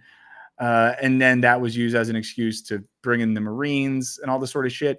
But yeah, we'll read some new stuff. We'll talk about. Yeah, of course, the LAPD has been helping and all those sorts of things. I do think that, and I'll talk more about this, but one of the things that I couldn't help thinking, and this is very corny of me, is how Andor coded it all was. Spoilers for season 2 of Andor. There's an entire plot point in season 2 of Andor where the thing that's happening is the bad guys are like, let's have a bunch of military people be in place so the people will show up to protest our military shit, and then we'll act like they started some stuff, and we'll just fucking blast them and take them out. And a lot of that is what is happening here. It's you create a show of military force that people will react against to use as an excuse to wield military force against them. I also saw a post that I wrote about. Oh God, who is the guy that did the post? I'll see if I can find it. But there's a guy who's like a liberal writer who used to work for Adam Ruins Everything and used to work for Pod Save America and shit like that wrote a thing about how a few idiots will throw rocks, and everyone posted it and stuff like that. And it really annoyed me because I really hate the liberal posturing that people take here. Tom Trask just said in the chat, they wouldn't have torched a car that put food on the table of a living, breathing worker. I mean, yeah, to even think about like the Waymo thing as well. Like, what is more violent, burning down a driverless car or the creation of driverless cars as a part of the ongoing project of eradicating the taxi industry and either killing jobs or creating more low-paid gig jobs without rights and benefits? Like, that to me seems a little bit more violent, but what do I know? But yeah, when the discourse turns to like the fault of this are angry people throwing rocks at riot police, we've completely missed the point. The thing we should be focused on is how unprecedented and insane it is that we have a president that's just sending troops to it. And it's just because he doesn't like California. Like, Trump has the thing. Trump's thing psychologically is that he has always wanted everyone to like him. He's always wanted to be famous. And he's always wanted the famous people to think he was cool and a good boy. That's why he was so happy when he was in Home Alone 2 or whatever. And I think he feels very rejected by Hollywood and liberalism and what it represents. So what city would he want to attack more than that? I'm going to pull up an article here that can maybe get us going on a bit of a conversation. This is from Jacobin, written by the writer Megan Day over there. Oh yeah, how do I'm going to do the thing that I've done before where I do this. Great. Okay, and wait, can we do that? No, we can't do that. We can do this and we can do that.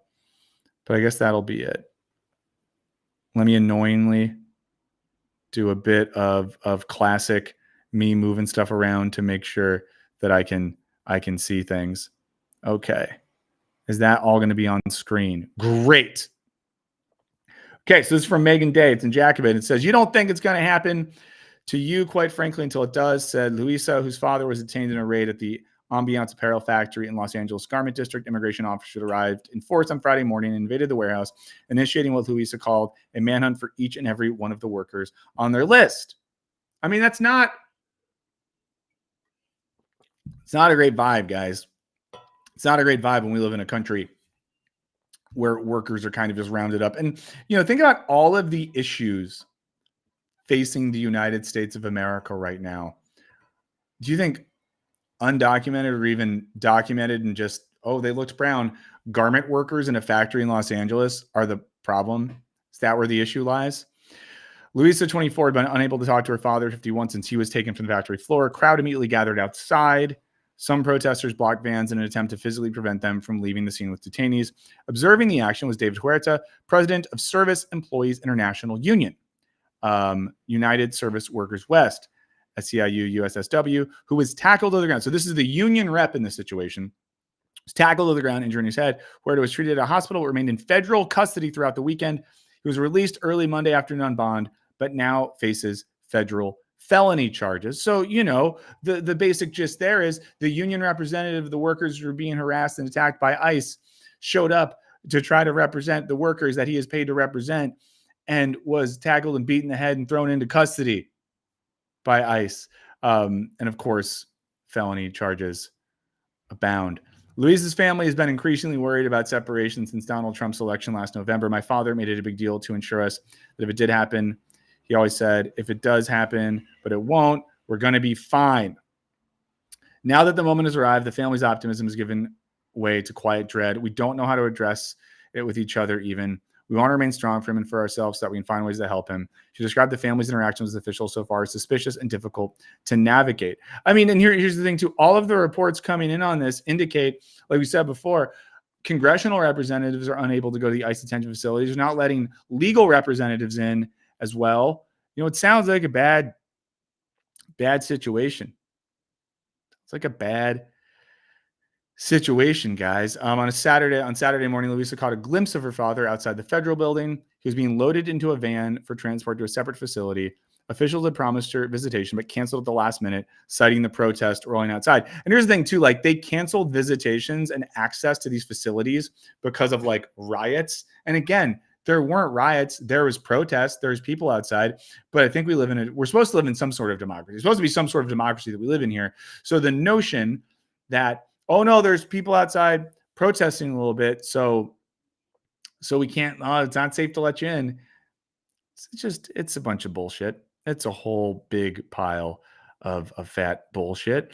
By Friday night, the federal building had already become a focal point of protest. Police had fired rubber bullets, flashbang grenades, and tear gas at protesters and journalists. I mean, you've probably all seen the clip where the Australian journalist gets shot with one of the non-lethal rounds. Like, what world do we live in where broad daylight an Australian journalist is out there just chatting and you got a shooter?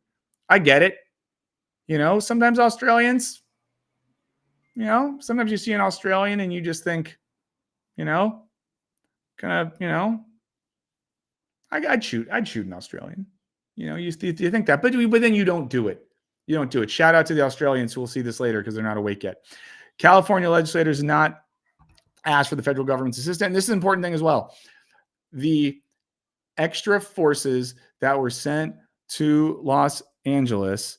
Hold on one second.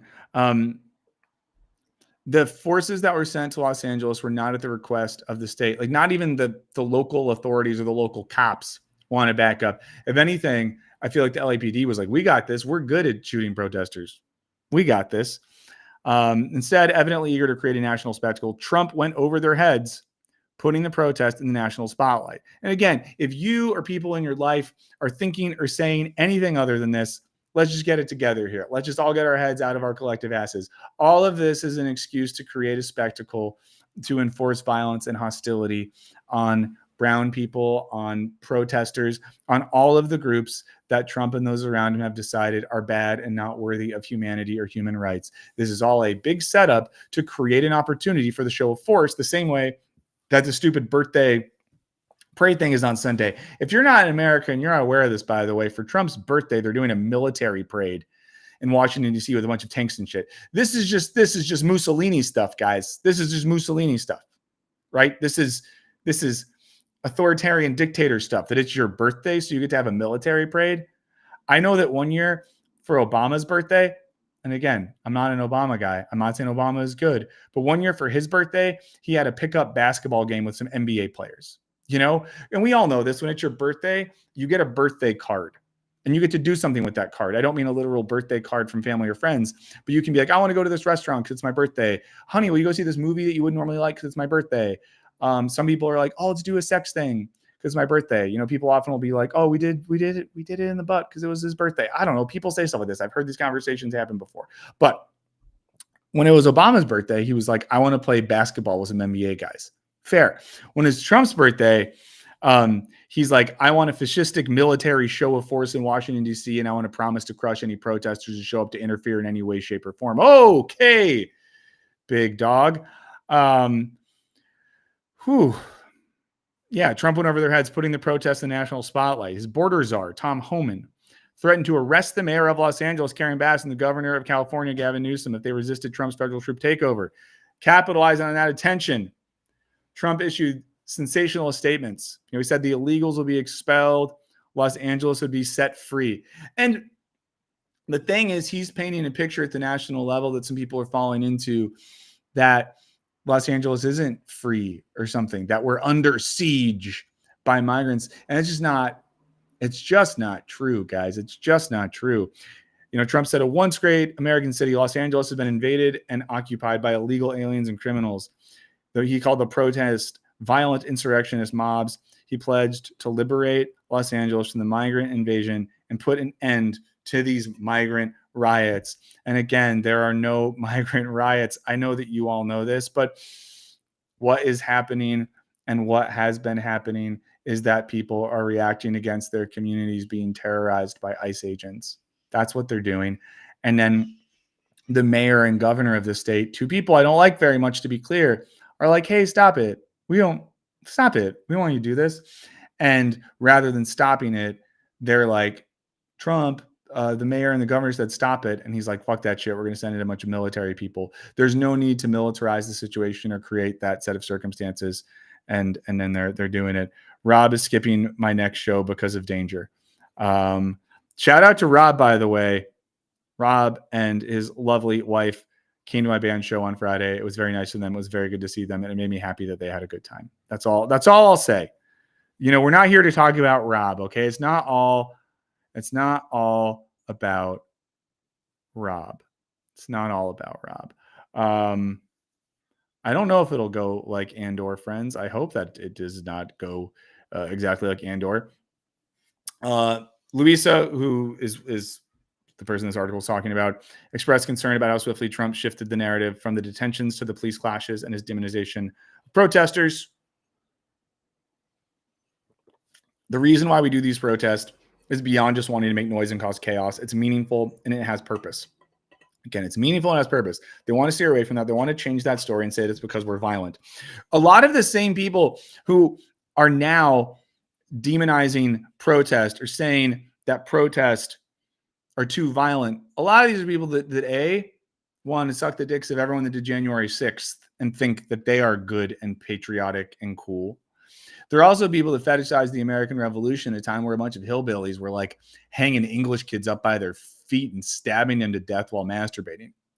Some of that, I don't know if it's true, but you know what I'm saying there. You know what I'm saying. It's the sort of stuff those people like, except when it's in instances like this. Los Angeles City Council member Hugo Soto Martinez rejected Trump's claim to be acting on behalf of Angelenos who are being held captive by migrants to the detriment of their city.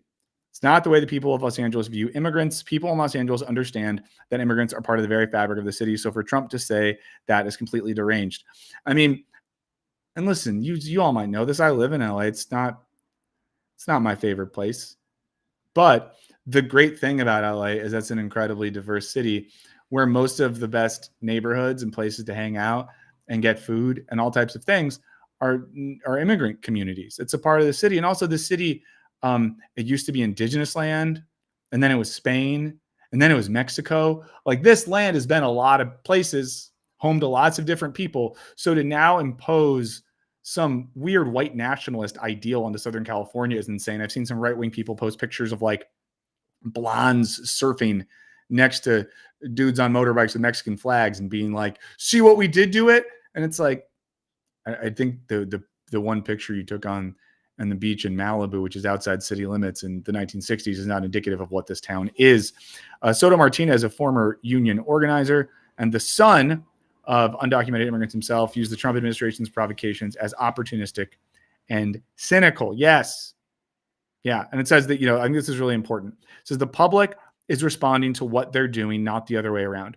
And this is something to note, that a lot of the protests that have happened in the last few days are now protesting the perceived military occupation of People's City. Last night here in Los Angeles, there was a curfew for a bunch of areas of downtown and Chinatown starting at 8 p.m. And that curfew affected stuff like bars that I like that are outside the zone of anything happening, where they had to shut down early and their employees had to go home and people couldn't make money. It feels bad when you live in a place and then you're told, because of a bunch of tanks and military boys being there, that you're not allowed to just live. There's videos that I've seen on the old internet of people walking home from work being harassed by police and ICE agents because of curfew. And it's just like, what are we doing here? Liberty, right? Liberalism. That's what we were just talking about. Protests in Los Angeles grew in response to Trump's announcement that he was deploying the National Guard. Again, chicken or egg shit, but not really. The reason why people gathered to protest on Sunday was precisely because of the National Guard. The National Guard was not here to to react to growing protest. The protest grew in response to the National Guard showing up and leaving people feeling like that. Someone said, why do you subscribe to left-right political dynamics when you must have thought about how silly and unrealistic it is? Well, it's not silly and unrealistic in terms of like a real politic. That's how people often define and describe their projects in America. And a lot of what's happening right now is very right-wing in a number of ways. We could talk about it more. I like that there's this guy in the chat, Carl Johansson. Thank you for the watch time. Looks like a little blonde lad with a very, Germanic sort of Northern European surname. You don't live in LA, dude. Americans make talk. It's so weird, man. If you're really into the Germanic thing, and I'm projecting on you, Carl, this might not be your thing. So I'm going to project, and I apologize if I get this wrong, but what, you want to eat Northern European food? Is that your thing? And Pied Piper, it's not an Ask Me Anything yet, but then we'll get into it. Angel Ramirez says, hey, Mike, massive fan. Thanks. How can I get the point across to my friend that violence used in protest is justifiable?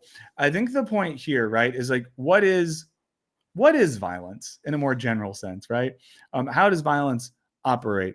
You could say, is it horrific violence to have ICE terrorizing neighborhoods and pulling people out of their homes? There was reports today that ICE agents were lying to people at schools to get like first graders out of classrooms and shit. That's pretty violent. What does it mean to show up in cities with military vehicles and tanks and guns and point them at unarmed civilians? Like, that is a form of violence. In a sense, we'd almost say that the state itself, or the police state especially, uses violence and the threat of violence at an almost constant clip to impose order. Trump said on Sunday something like, they spit, we hit, implying that, I'm just doing one question. Was there a sandwich? Yeah. Oh, can you straight over here, maybe? Oh, sorry. Sorry, guys. I didn't mean to interject my personal life on the show. It's just that my wife had some food and I can't get up from the stream. So I was just seeing if it could be left on the table. Thank you so much. I might eat a snack in a second, guys, because we got a long show ahead of us. I'll get back to the point there. Sorry for the real life coming in like that. Hold on. And I have some stuff pulled up we can talk about in a little bit with the work of Frantz Fanon, who talks about this in a way that I think is really helpful. But when a state establishes itself and its rule of law via violence, when violence is used as a constant tool to reinforce the will of the state, reacting against that, or it's sort of like it creates violence as the way things work, right? When violence is established as how power functions. So Frantz Fanon, a psychiatrist and philosopher, when we talk about him in a few minutes, when Frantz Fanon talks about violence in a colonial situation, basically says, like, for the colonized subject, what you learn is that violence is power. Violence is what allows the colonizer to will their power over the colonized subject. Violence is how law and order are able to function. So what that teaches you is that violence is power. The powerful use violence to will their actions and stuff like that. So that's one way I would think about this. Sorry, I'm wandering around a little bit here. We'll get back to it and talk about some more stuff. But, and I think when you talk about violence being used in protest, it's always important to remember too, it's normally like protesters who have signs and bottles of water standing up against, fascism and terror in their communities. And they are standing face to face with people that outnumber them and have shields and bulletproof vests and guns and gas canisters and non-lethal rounds and sound sirens and all this sort of stuff. The idea that, I guess, like throwing a rock or setting a Waymo on fire is a threat to that, or is somehow a type of violence we're not willing to tolerate, brings up some interesting questions about society. So, for example, like, why is it that it is okay, or we accept as normal, the level of police violence against civilians in this country, or ICE violence or military violence? We accept that as justifiable violence. Happens like constantly. We're like, well, that's just how things work. But then a kid in a community who's been terrorized and marginalized throws a rock at a tank, and we're like, that kid's bad. Well, what are we doing? One of the arguments against that, of course, is like, oh, but like, if you just do that, it undermines your argument, or it gives them the ability to come back and get you. It's like, well, what is the counter to that? Just like quietly protest until they change their minds. Well, I'll talk more about this. And Angela, I don't know, Angela, sorry if I said your name wrong. I think there's more of this we'll talk about in the context of continuing this discussion. So let me pull this article back up. One second.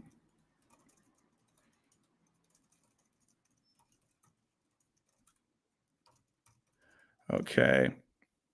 So yeah, back to this article. And hey, if you're just tuning in, by the way, it's 1:40 p.m. here on the West Coast. I'm Michael Burns. Thank you for tuning into the stream. We talked to Matt McManus about his work on right-wing philosophy earlier. You can rewind or watch that after the fact. Later in the show, in just a little bit, we're going to be joined by Jackson of Skip Intro. We also are going to formally unveil the YouTube thing that I got right here. One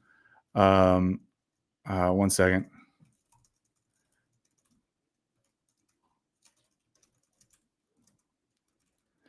Okay, sorry. We're going to do an AMA. We'll look at the again, the YouTube plaque thing. All that's still to come on today's show. And just a reminder as well, I'm drinking Yes Please coffee. Burns Beans 20% off. There we go. Let's get back to this article. Now it's the article from Jacobin about the LA protest. Protests in Los Angeles grew in response to Trump's announcement that he was deploying the National Guard. Again, that got the whole ball rolling. On Sunday, crowds are estimated in the thousands of demonstrators representing labor unions, immigrant rights groups, students, many unaffiliated local residents. They held signs, waved flags, chanted through bullhorns, and blocked intersections. And again, like blocking an intersection isn't violence. It's creating disruption to point out what's happening. It's drawing attention to injustice that has taken place. As National Guardsmen arrived in Los Angeles, hundreds of protesters blocked the freeway, bringing traffic to a halt. They clashed with the police in multiple locations. The Trump administration provided running color commentary, saying there was insurrectionists carrying foreign flags and attacking immigration enforcement officers. I don't think they were attacking immigration enforcement officers. And the foreign flags thing, all I could think about was, do any of these people care when on St. Patrick's Day, major American cities fly Irish flags and dye rivers green, and everyone's running around waving foreign flags? Do they care then? No, they don't. They don't care then at all. What were the flags they didn't like? The flags from brown countries. Also, the idea that, again, it's normal to, let's say, wave an Irish flag or something like that in America. Mexico is just right over there. I mean, it's a couple hundred miles, but we literally border Mexico. Huge chunks of Southern California used to be Mexico. Doesn't seem like that big of a deal. But J.D. Vance didn't like it. Stephen Miller said the events in Los Angeles, Stephen Miller, one of the worst guys, he characterized the events as a fight to save civilization. I wonder what civilization, like what civilization is Stephen Miller trying to save? Oh yeah, like the stream if you're here. It helps me if you do. What civilization is Stephen Miller trying to save in this instance? Secretary of Defense Pete Hogwarts, Pete's segments threatened to send in the Marines to quell violent mobs. And if you guys saw this, was it the graduation? There was some military event yesterday where Trump and Hegseth were there. And at the military graduation or something, Hegseth had to be like, and we don't like woke PC culture. Oh boy. They placed a man who had thrown rocks at immigration vehicles on the FBI's most wanted list. Like, again, just cowardly shit. Someone threw rocks at an ICE vehicle to be like, get out of our neighborhood, please, and stop terrorizing our family and our friends. And now they're on the FBI's most wanted list. On Sunday evening, Trump took to his social media platform. Again, things that we say now that we act like are normal. Trump took to his social media platform because he has a social media platform. Because the president has his own social media platform to call protesters thugs and demand the arrest of any protester wearing a face mask. Again, you know who gets to wear masks, guys? You know who's allowed to masks? Who's allowed to masks up whenever they want? ICE agents are allowed to masks up if they want, but protesters can't. He called to deploy more federal forces, said, looking really bad in LA, bring in the troops. So we have to just ask ourselves, like, what is the end game here? Why is it, oops, I clicked the wrong button. Why is it that Trump and co would want to create a narrative that there were horrific riots in Los Angeles by which gang of migrants were threatening the rule of law and shutting down the city? Like, why? You know? What is the end game there? What are they hoping to achieve with that? One might ask. One might ask. Gloria Gallardo, a Los Angeles public school teacher who taught the son of a detainee, accused the Trump administration of inciting people to build the narrative that the people here deserve to be deported. And yeah, again, like they're like attacking kids, dragging kids out of school. Not good. Not good. Let's see. Gallardo says, with any mass mobilization like this, there are people who are trying to make it more violent, and it's not the seasoned organizers in our city. Many community activists, she said, we're at home like me trying to organize a response for our schools or on the streets trying to be peaceful and not put people in danger. Louisa, the detainee's daughter, told Jackman the Trump administration is definitely enticing people to react in certain ways. And this is the Gorman plot line from season 2 of Andor just happening. Noting that protests come with powerful emotions and accusing the administration of poking the bear. She cautioned protesters not to play into their hands. It's important to have protests. We need to do so in a way that does not prove the current administration right. Does not prove the current administration right. I'm going to skip ahead here and see what else goes on in this article. There's some other stuff we can look at as well. Here, let's look at this last paragraph. It says, the events in Los Angeles have played out in a familiar sequence. Manufacture a crisis, amplify the conflict, then use the ensuing chaos to justify increasingly authoritarian measures while diverting attention from policies that hurt ordinary Americans. I'm going to read that again. The events in Los Angeles have played out in a familiar sequence. Manufacture a crisis, amplify the conflict, then use the ensuing chaos to justify increasingly authoritarian measures while diverting attention from policies that hurt ordinary Americans. As Louisa waits for word about her father, detainees' families raise funds for both basic necessities, and protesters face off the National Guardsmen and potentially Marines. The Trump administration is hoping that questions about who benefits from this cruelty and repression will go unasked. And it seems like that will be the case. You know, it seems like questions about the cruelty will remain unasked. Now, some have argued that in these situations that the cruelty, sadly, is the point. Let's look at a few other things we could check out here. Again, shout out to everyone who is in the chat. I appreciate you. Okay, let's look at this article. This is an article from The Nation I'm going to pull up from Laura Jadid, I think is how you would say this person's name. As we know, I'm bad at saying names. I'm bad at reading. Anything that involves basic human intelligence, I struggle with to a large extent. It's called, What I Saw in LA wasn't an insurrection. It was a police riot. There you go. Let me do one thing real quick. Okay. This article says, consensus reality surrounding the LA protest seems to be as follows. While Trump's decision, people are going to get mad because there's ads showing right here. Every stream now, people get mad that I don't have an ad blocker. Send me the ad blocker you think I should use, and then I'll do it. I'm wary about installing more stuff. Consensus reality surrounding the LA protests seem to be as follows. While Trump's decision to send 2,000 National Guard troops, then 700 Marines, then 2,000 more National Guard troops is making the situation worse, the situation was bad before they got there. Pockets of LA descending into chaos, an ABC News anchor declared in an extremely typical news segment on Monday. Protesters setting cars on fire, dumping bikes and scooters on police cruisers on the highway. Law enforcement firing dozens of flashbangs and non-lethal projectiles and making dozens of arrests. Again, I just don't care about Waymos that are on fire, and I don't care about Lime scooters going in there. And you think about this again, there was a 404 Media article that showed how footage from Waymos is being used by the police. We know that all of the Lime scooters and stuff like that are owned by Uber or Lyft, or Uber and Lyft, or one of those two companies that have funded bills that have eradicated and deteriorated workers' rights and turned more and more things into gig economy jobs where people don't have, decent pay and benefits. I think that even if people aren't doing those things or setting the Waymo on fire with that in their mind consciously, I think we can still look at that as an act that represents a form of rebellion, a sort of rage against the machine, if you will. And I think it's important to keep all that stuff in mind as we think about this stuff.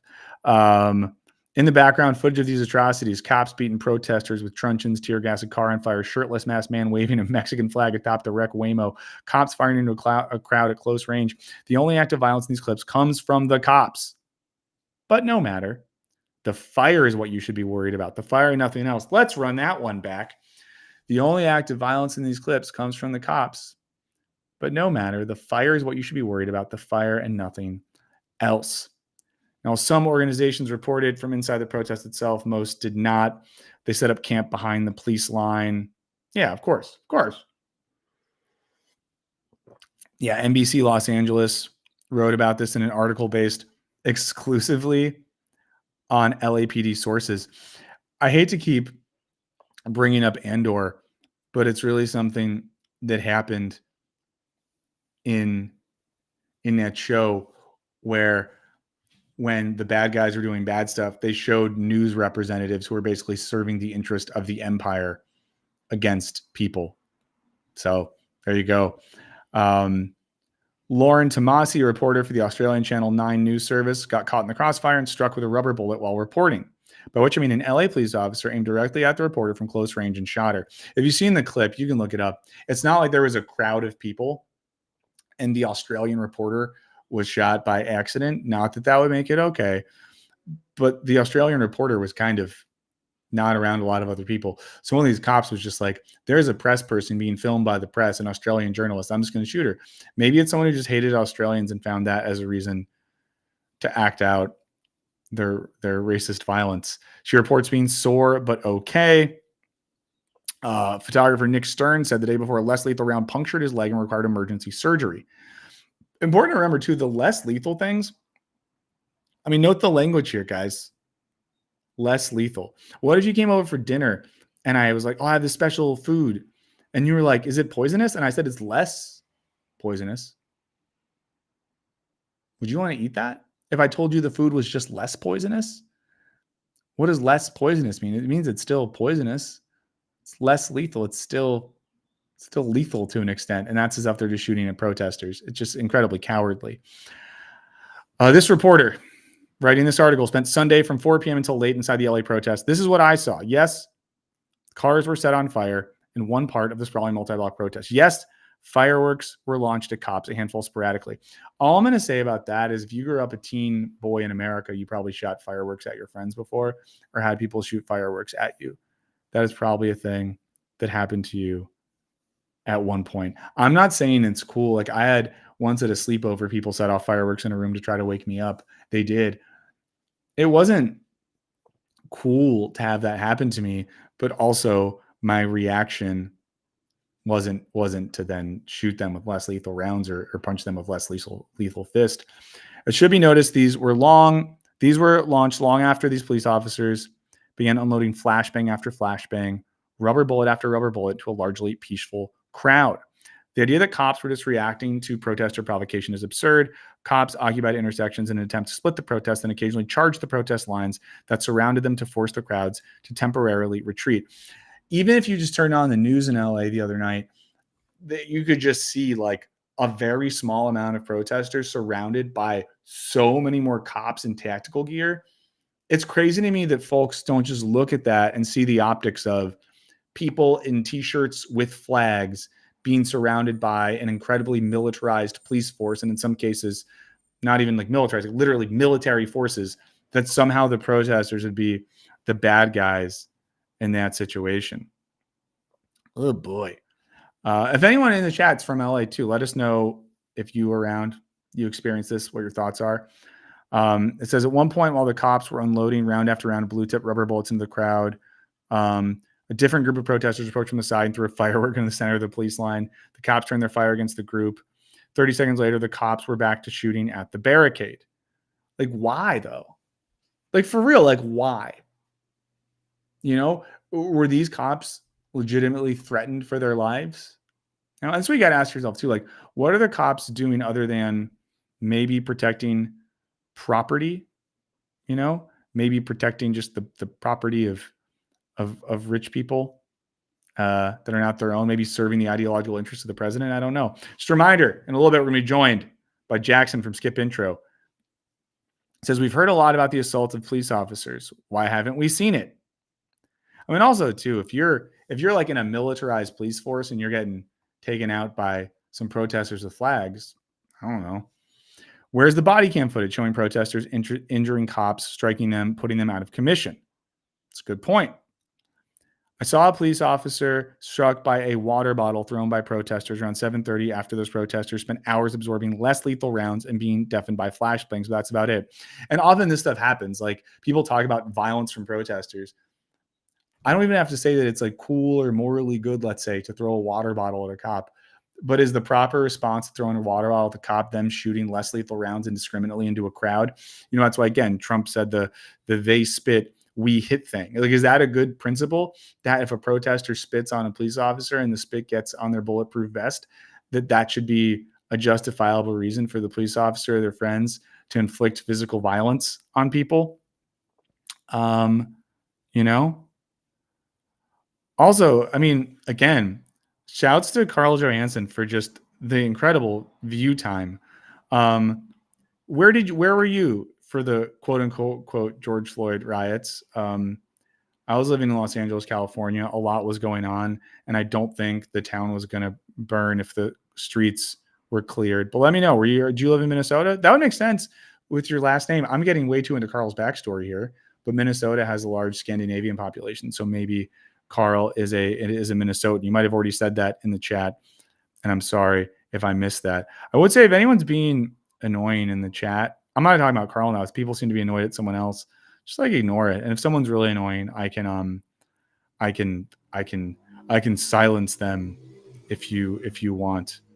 Yeah, I might need to make someone. If any of you feel like being mods on the chat, let me know. It says, meanwhile, we've got drone footage of a mounted officer using his horse to trample a protester who lies prone on the ground surrounded by mounted police. We've got cops beating protesters with truncheons, cops deploying tear gas, cops bringing box after box of ammunition to the line so they could fire again and again. Let's see if we have a good clip here. No, that article has way too much stuff, way too many ads. Everything has so many ads. This writer says, when I arrived on the scene, the cops were seriously outnumbered. Thousands of protesters, a couple hundred cops. If there had truly been a riot, those cops would have found themselves overrun, disarmed, brutalized, but it was a protest, so they were fine. And yet the anti-protester framing is relentless, even from otherwise balanced sources. Maybe if I make the article bigger, it's sort of just, it'll take the ads away. The ads that I know everyone hates so much. Hey, there we go. Penelope, thank you so much. That is so incredibly kind of you, and I really appreciate you. I'm trying to see if Penelope asked a question as well, so I don't make it. Okay. But yeah, if you're in the chat just saying stuff just to say stuff, it's just not really worth it.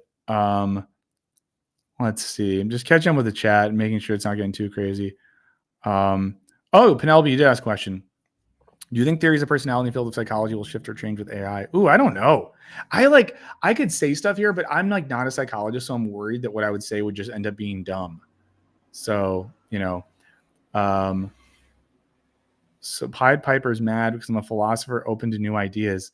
Yeah, dude, but I'm doing a stream right now. We're talking about a thing. We're just talking about a thing. It's not in good faith. Bye-bye. Let's not forget why these protests are happening in the first place. This article says ICE is conducting extra-legal abductions of law-abiding individuals for the crime of maybe possibly being undocumented. And that's the important thing that's being lost in all this, right? The reaction is against ICE because they're acting in a way that is extrajudicial. Umi in the chat says, I grew up still in LA. Saturday, Sunday was completely peaceful when the sun was out. Once it got dark, the cops moved in and started committing violence on the protesters. And that often happens in these situations where like when the light is on, cops are being chill. And then when the lights go out, they get gnarly. I'm going to look at one more section of this and we're going to bring Jackson on. It says, on my ride from the airport to downtown LA, my Uber driver gestured to an area of LA to the west of Route 110. The whole area is immigrants. They aren't coming out of their houses. The grocery store her mother goes to is virtually empty. Like a third of LA's population. She was not born in this country. Like, again, a third of the population of LA. So it's not like, oh, the crazy migrant gangs everywhere. It's a diverse city with people from all over. And I think that's the thing, you know, to remember with all of this is that for people in this city who live in communities that are largely Latino, there is a fear that even leaving their homes, they could be extrajudiciously, I'm probably saying that word wrong, they could be abducted by ICE and taken away and not see their families again. You might say that's hyperbolic. That's not going to happen. We already have tons of accounts of people being taken in ICE raids and sent to other countries and in the United States of America being saying, well, fuck it, we're not going to bring them back. So if you're a father or a mother, are you going to go to the grocery store when you know ICE raids are happening in your neighborhood, knowing that there is a chance, even if it's not likely, that there is a chance you could be taken and you would never see your family again? You would never get to see your kid again. Like, is that something that you would want to do? I know I wouldn't run those odds. And what would that feel like to live in a city with a militarized police force and ICE agents in that city that could potentially inflict that sort of violence on you or your family or your neighbors at any point in time? What would it be like to live in a city where when you send your child to school because of your child's skin color or last name, you don't know if unmarked ICE agents are going to show up and try to drag your kid out of school? That's the stakes we got to think of right here in these situations. And that's what's happening. That's what people are reacting to. And that is violence. You know, that's violence right there. Speaking of violence, speaking of just violent, bad oh, people, Jesus. What an introduction. Okay. Hey, Jackson, what's up? How are you? What's going on? I'm surprised that your house is not currently on fire, because every image I've seen tells me that LA is no more, right? I wish I had like a green screen or something so I could just have flames behind me and my whole thing could be that you could just be the Elmo meme. I might die on this stream, guys. I might die on this stream. But yeah, guys, we'll talk about some of this more, but and we can talk about some with Jackson as well. How are you doing? I'm doing fantastic. You know, everything's great. I mean, I'm not doing great, but you know, we're doing okay. We're here. We're alive and not in prison for now. That's great. Yeah, so I think it's all about gratitude, really. Gratitude. Guys, I texted Jackson the other day because, and you all know Jackson because of his channel Skip Intro. I was at a farmer's market in LA, and this tells you how. And this was like a bit of a moment of cognitive dissonance. On Sunday afternoon, I was at a farmer's market in LA, which was like 3 miles from where the city was supposedly burning down. And all right, wow, you were on ground zero. You know, I was risking my life to get a loaf of sourdough and some beans. But I mean, two things I noticed. That's where we're at. Yeah, risking our lives to get sourdough and beans. That's the horrors of modern life. But you know, one thing I noticed that was a little bit weird is there's a lot of people, and I've been this person before, so I'm truly not hating, but a lot of people like wearing like hats and t-shirts about, you know, political activism and radicalism. And I'm like, oh man, ICE is like raiding the city and we're also like buying shit and like our cool merch about our good politics. Yeah. Oh boy. The other thing I noticed was there was a coffee truck from Netflix at this farmer's market. And there's like a new Netflix magazine they put out. And a bunch of the people giving people the magazine had Skip Intro hats on. So at first I was like, and I said I have Googled Skip Intro podcast, and Netflix does have one, or Oh had one. Oh, I said something to my wife. I was like, that's my friend's YouTube channel. And good-natured person she is, she was kind of like, that's amazing. Like, your friend's YouTube channel is popping off so much. There's guys in the farmer's market and Skip Intro hats. I'm like, not quite. Someone asked in the chat if I could read the chat, and if so, hi. And I can read the chat. And hello. Now that Jackson's here, I'm going to occasionally take bites of a sandwich. Oh, that's so I have to fill the space. Okay, that's fine. Yeah. So I was not able to watch your talk with Matt McManus. I'm sure it was awesome though. And you're a smart guy. And also just all of your preamble. So I'm not totally sure what we're talking about, except the end of civilization in LA, of course. Well, yeah. Well, I mean, here's where we're at. Read a few articles that gave some context to what's happening. Some people were asking some questions about, the role of violence in protest. I think the overall thing we've arrived at, and chat, correct me if I'm wrong or disagree with me here, is that a lot of what has happened is, the escalation is almost wholly on the side of the government. Well, not always, but yeah, almost always. The sort not of, in January 6th, but no, not then. Also, someone said, I think I'm blocked. Just so everyone's clear, I have not blocked anyone. I'm far too lazy and far too interested in talking to Jackson than to worry about blocking people. If someone says something really fucked up, let me know. But no, I've not blocked anyone. I do have blocking power though, and I have been blocking people the whole time. Go for it. Yeah, basically talked about the fact that this all started when ICE started invading neighborhoods. People reacted against that, which is pretty justified. And then people further reacted as the city got more and more militarized by forces sent in, not at the request of local leaders and politicians, but sent in at the request of Peter Hegseth and Donald Trump. And how so much of what is happening seems to be the manufacturing of a set of conditions that will allow the Trump administration and their allies to create consent for further authoritarian behavior and the terrorizing of brown people in major cities. Something like that? Yeah, that sounds about right. I think that's the play here. If as much as there is a play and they're not just running around with their heads cut off, which I think is also part of the play. But I think that a lot of the ICE escalation, the deportation escalation has been about trying to provoke some kind of response. I don't think it's like a coincidence that he's doing it in all these major blue cities. I think this weekend, or after some of the protests had happened, they're still ongoing as far as I know, but they're going to be sending out a similar tactical unit that ICE tactical unit to a bunch of other cities, including Seattle, where I am, Chicago, New York City, a couple of others.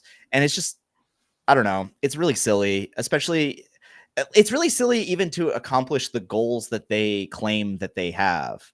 If you want, that's not where the majority of undocumented migrants are. It's clearly about punishing blue cities. I'm not saying that they should be going after undocumented migrants in Texas, right over the border or something. I'm sure that they are, and they will continue to do so. I'm just saying that it's pretty transparent to me that it's about provoking a response from quote unquote liberal blue cities, and then using that as an excuse to crack down. I think he's still mad about 2020. Oh, for sure. Which, if I was a right-wing freak and everybody was protesting me in the largest protest movement in American history, I'd be a little salty about it too. So yeah, I was saying earlier before you showed up that I feel like the LA stuff and California more generally, is because of trying to own Gavin Newsom, who's one of his main, public. He can have them. Enemies. Yeah, well, we don't want him. And a lot of it for Trump too is he's someone who for a lot of years flirted with Hollywood, flirted with cultural power, and was a part of the entertainment complex. And I think deeply resents being dismissed and disregarded by Hollywood and famous people. He has that in common with all the Daily Wire people. Yeah, for sure. And I think that's a lot of the reasons why he wants to And he's made it clear over and over that he's down to like directly punish liberal cities and liberal states. And if you look at what's happening right now, and I'm going to be, I guess, hyperbolic and a little bit silly and conspiratorial for a second, but as you but as you already pointed to, it's like not hard to see a plan here where they have similar raids in similar major cities where they know people are going to protest in response, which then give them an excuse to inflict military occupation in those cities and further a narrative that American cities are under attack, and liberal cities in particular are. Because the media is going to go along with it. Yeah. I mean, I remember in 2020, I mean, they already ran a bunch of this stuff, right? In 2020, they were black bagging people and putting them in Portland and putting them in vans. Feds were just like unmarked cars abducting people. And I just think it's a miscalculation because at the risk of sounding optimistic, do it. I do think that like, it's just really bad PR for them. And maybe it doesn't matter in this age of immunity where Trump has the green light from the Supreme Court to do whatever he wants and there's nothing anybody can do to stop him. But I don't think that's totally true yet. Maybe it will be. Maybe he just isn't there mentally yet. But I do think that like they're bringing back Kilmar Obrego Garcia clearly due to pressure. I mean, they're going to try him for crimes here, but I mean, he's not in a concentration camp in El Salvador anymore. And that's because of public pressure and because of court pressure. So I think that there's still, that's like one small example, but I do think that like they are still trying to win the PR battle to some degree. And I think that once you start really cracking down, the people don't really care about any individual protesting issue, in my experience. They really care when you tell them that they can't protest. And that's what gets them really on board with protesting. Well, no, again, and like that's the thing. Like the thing that has inspired more people to the streets is people not being able to exist in the city that they live in. It feels bad.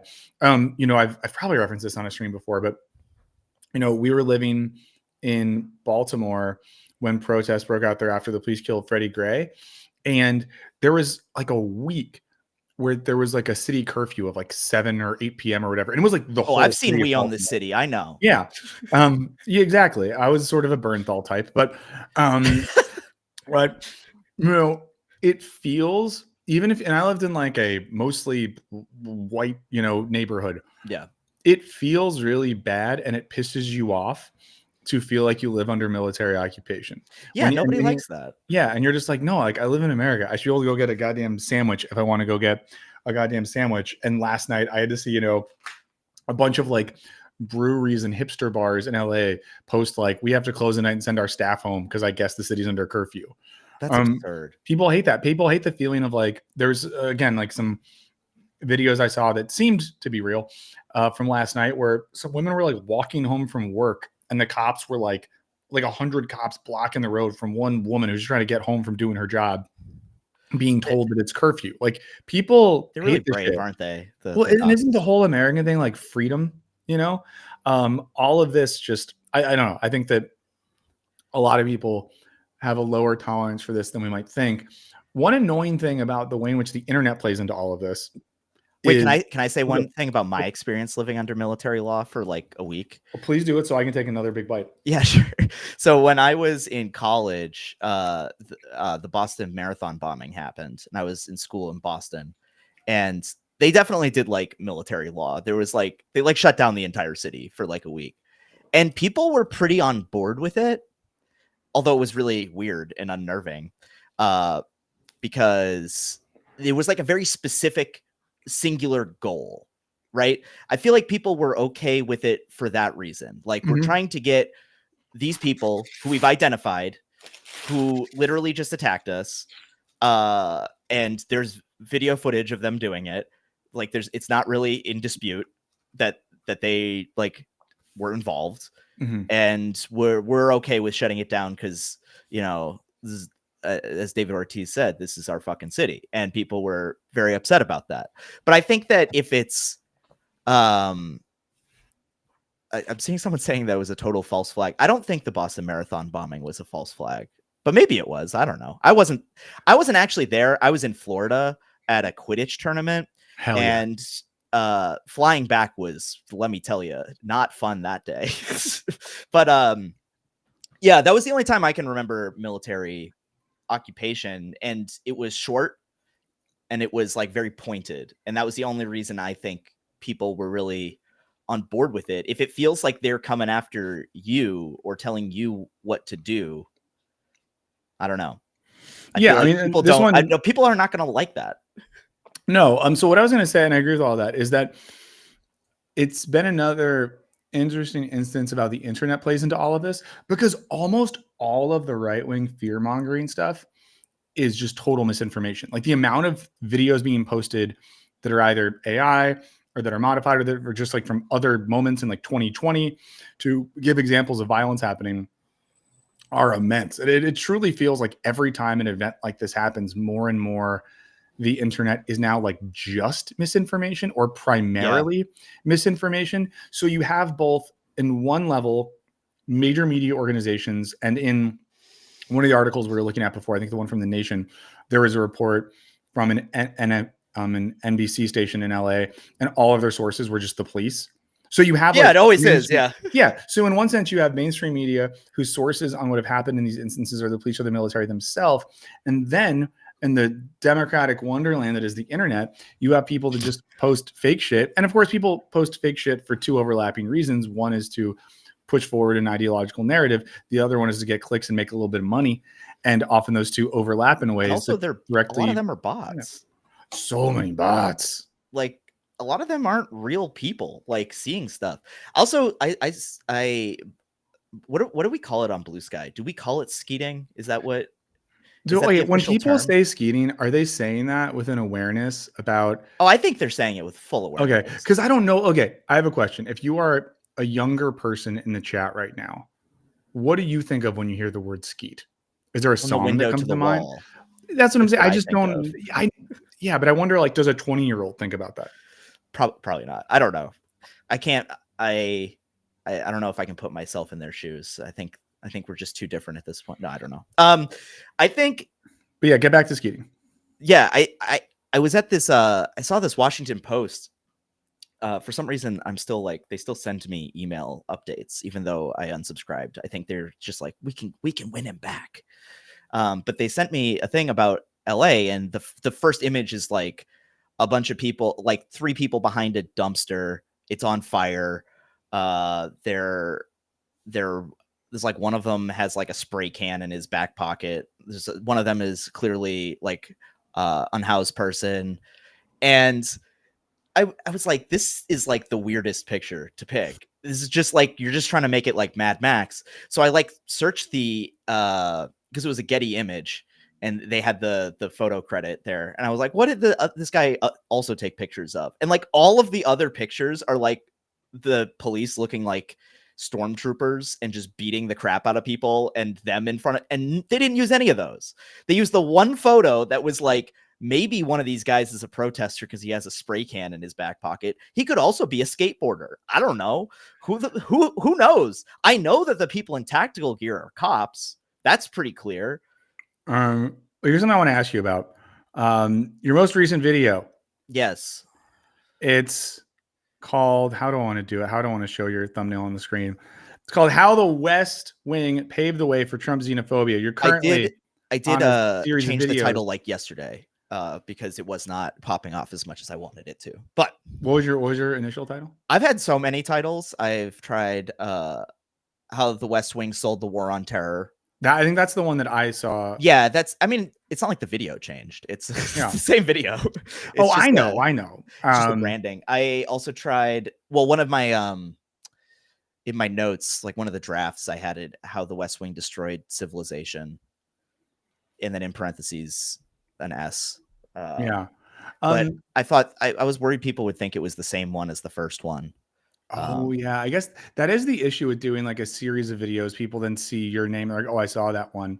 Yeah. when you do titles, do you write a bunch beforehand, or are you just in the moment kind of like, I write a bunch before. I've gotten better at writing more beforehand. You're like, supposed to. There's no like best practices, but a lot of people will tell you that it should be part of your pre-production process, because you got to think about how you just got to think about the frame of mind someone's going to come into the video with, and how you're going to cultivate that and figure out who you want to talk to and work from there. You know what the worst thing is? I've done this a few times now where I go through titles that I have like written and thought out and put effort into, and they're not working. And I get so pissed that I just put something kind of like dumb. Oh, it works every time. The dumb thing pops up, and it's always something dumb and all lowercase. The lowercase kills it. My best performing video of ever is my one on To Catch a Predator, and it's just in all lower caps, and it's the time To Catch a Predator kind of killed a guy. Yeah. And people click on that like crazy.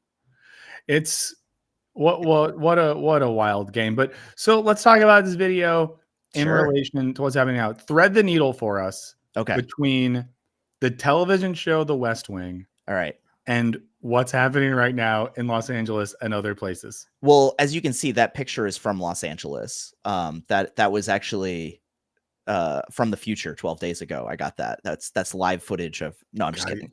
Good. God, you're good. So I think that one of the main things that I put forward in the video is that the West Wing really sells the war on terror to liberals. Mm-hmm. You know, the war on terror is, I think today we understand it to be pretty bad. I would say it didn't work. It cost a ton of money. It destroyed multiple countries. It has not made the quote unquote terror problem go away. And as like all sorts of, it's not like the Middle East is like more stable or something, or like Iraq and Afghanistan are shining beacons for the region. Any of the quote unquote reasons why we would have gotten into the war have all been kind of proven false. Mm-hmm. And it's not surprising that, conservatives went along with the Bush administration on this. That's not surprising at all.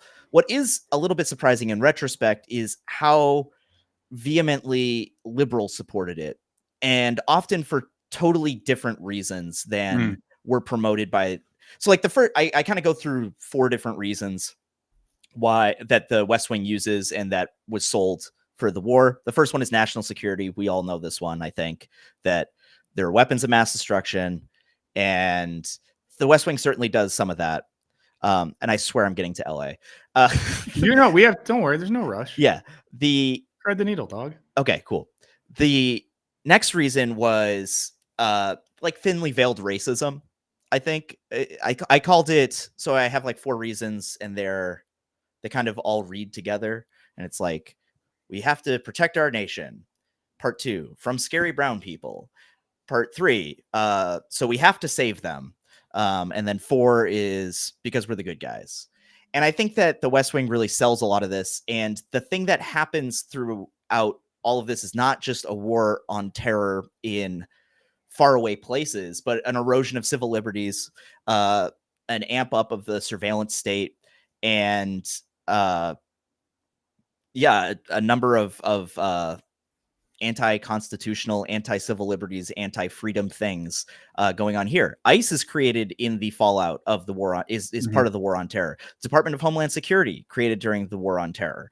I think that's something people don't think about a lot. The way in which the panic about immigration that leads to these things is initially focused on, like, for lack of a better term, scary brown people from the Middle East. And then they quickly pivoted those same mechanisms and systems to terrorize and target quote unquote scary brown people in America from, this continent or Central America.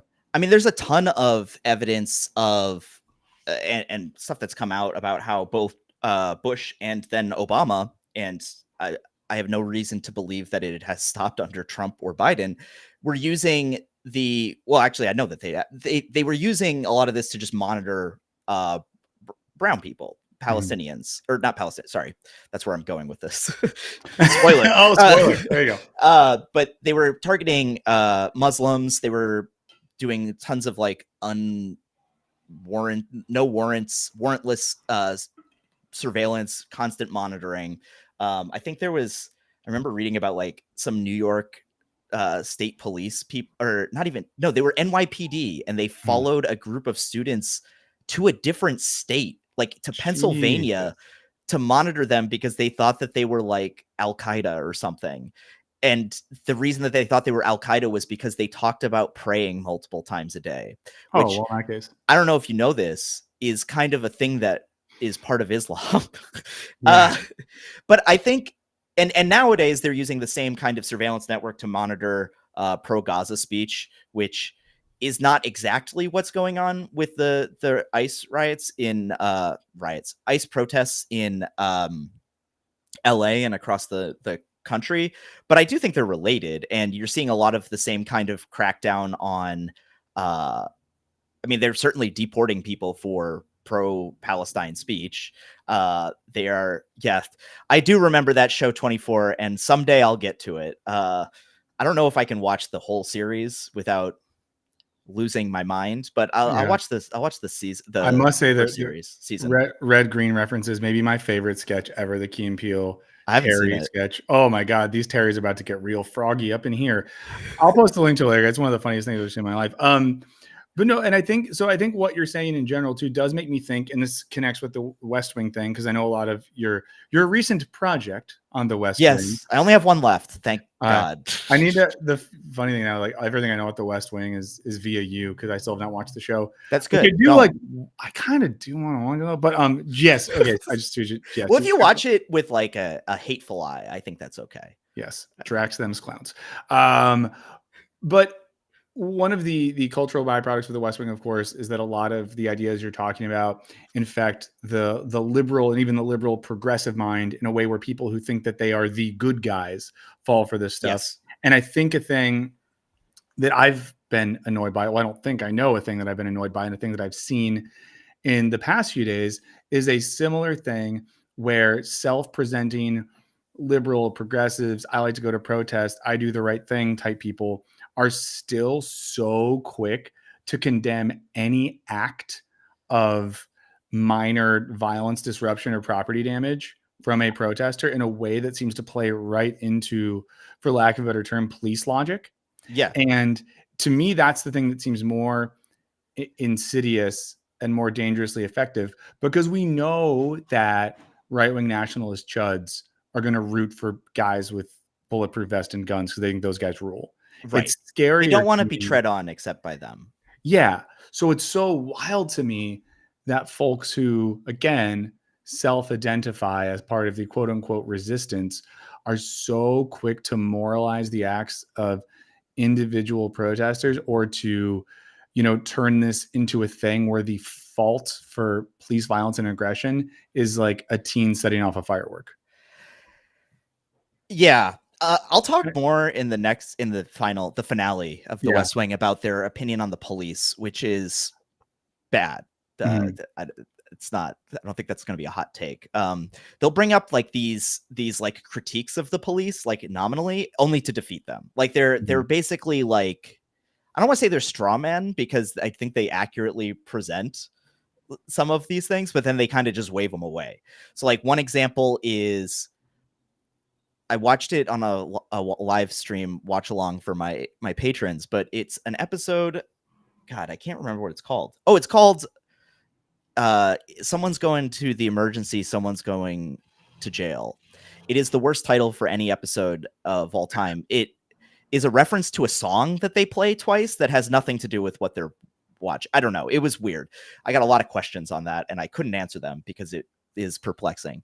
But Sam Seaborn, Rob Lowe's character, Ayn Rand worshiper, Rob Lowe, he is tasked with, or he's asked by a friend to basically look into her grandfather, who was jailed under like the McCarthy HUAC stuff and died in prison like 6 months into his sentence or something.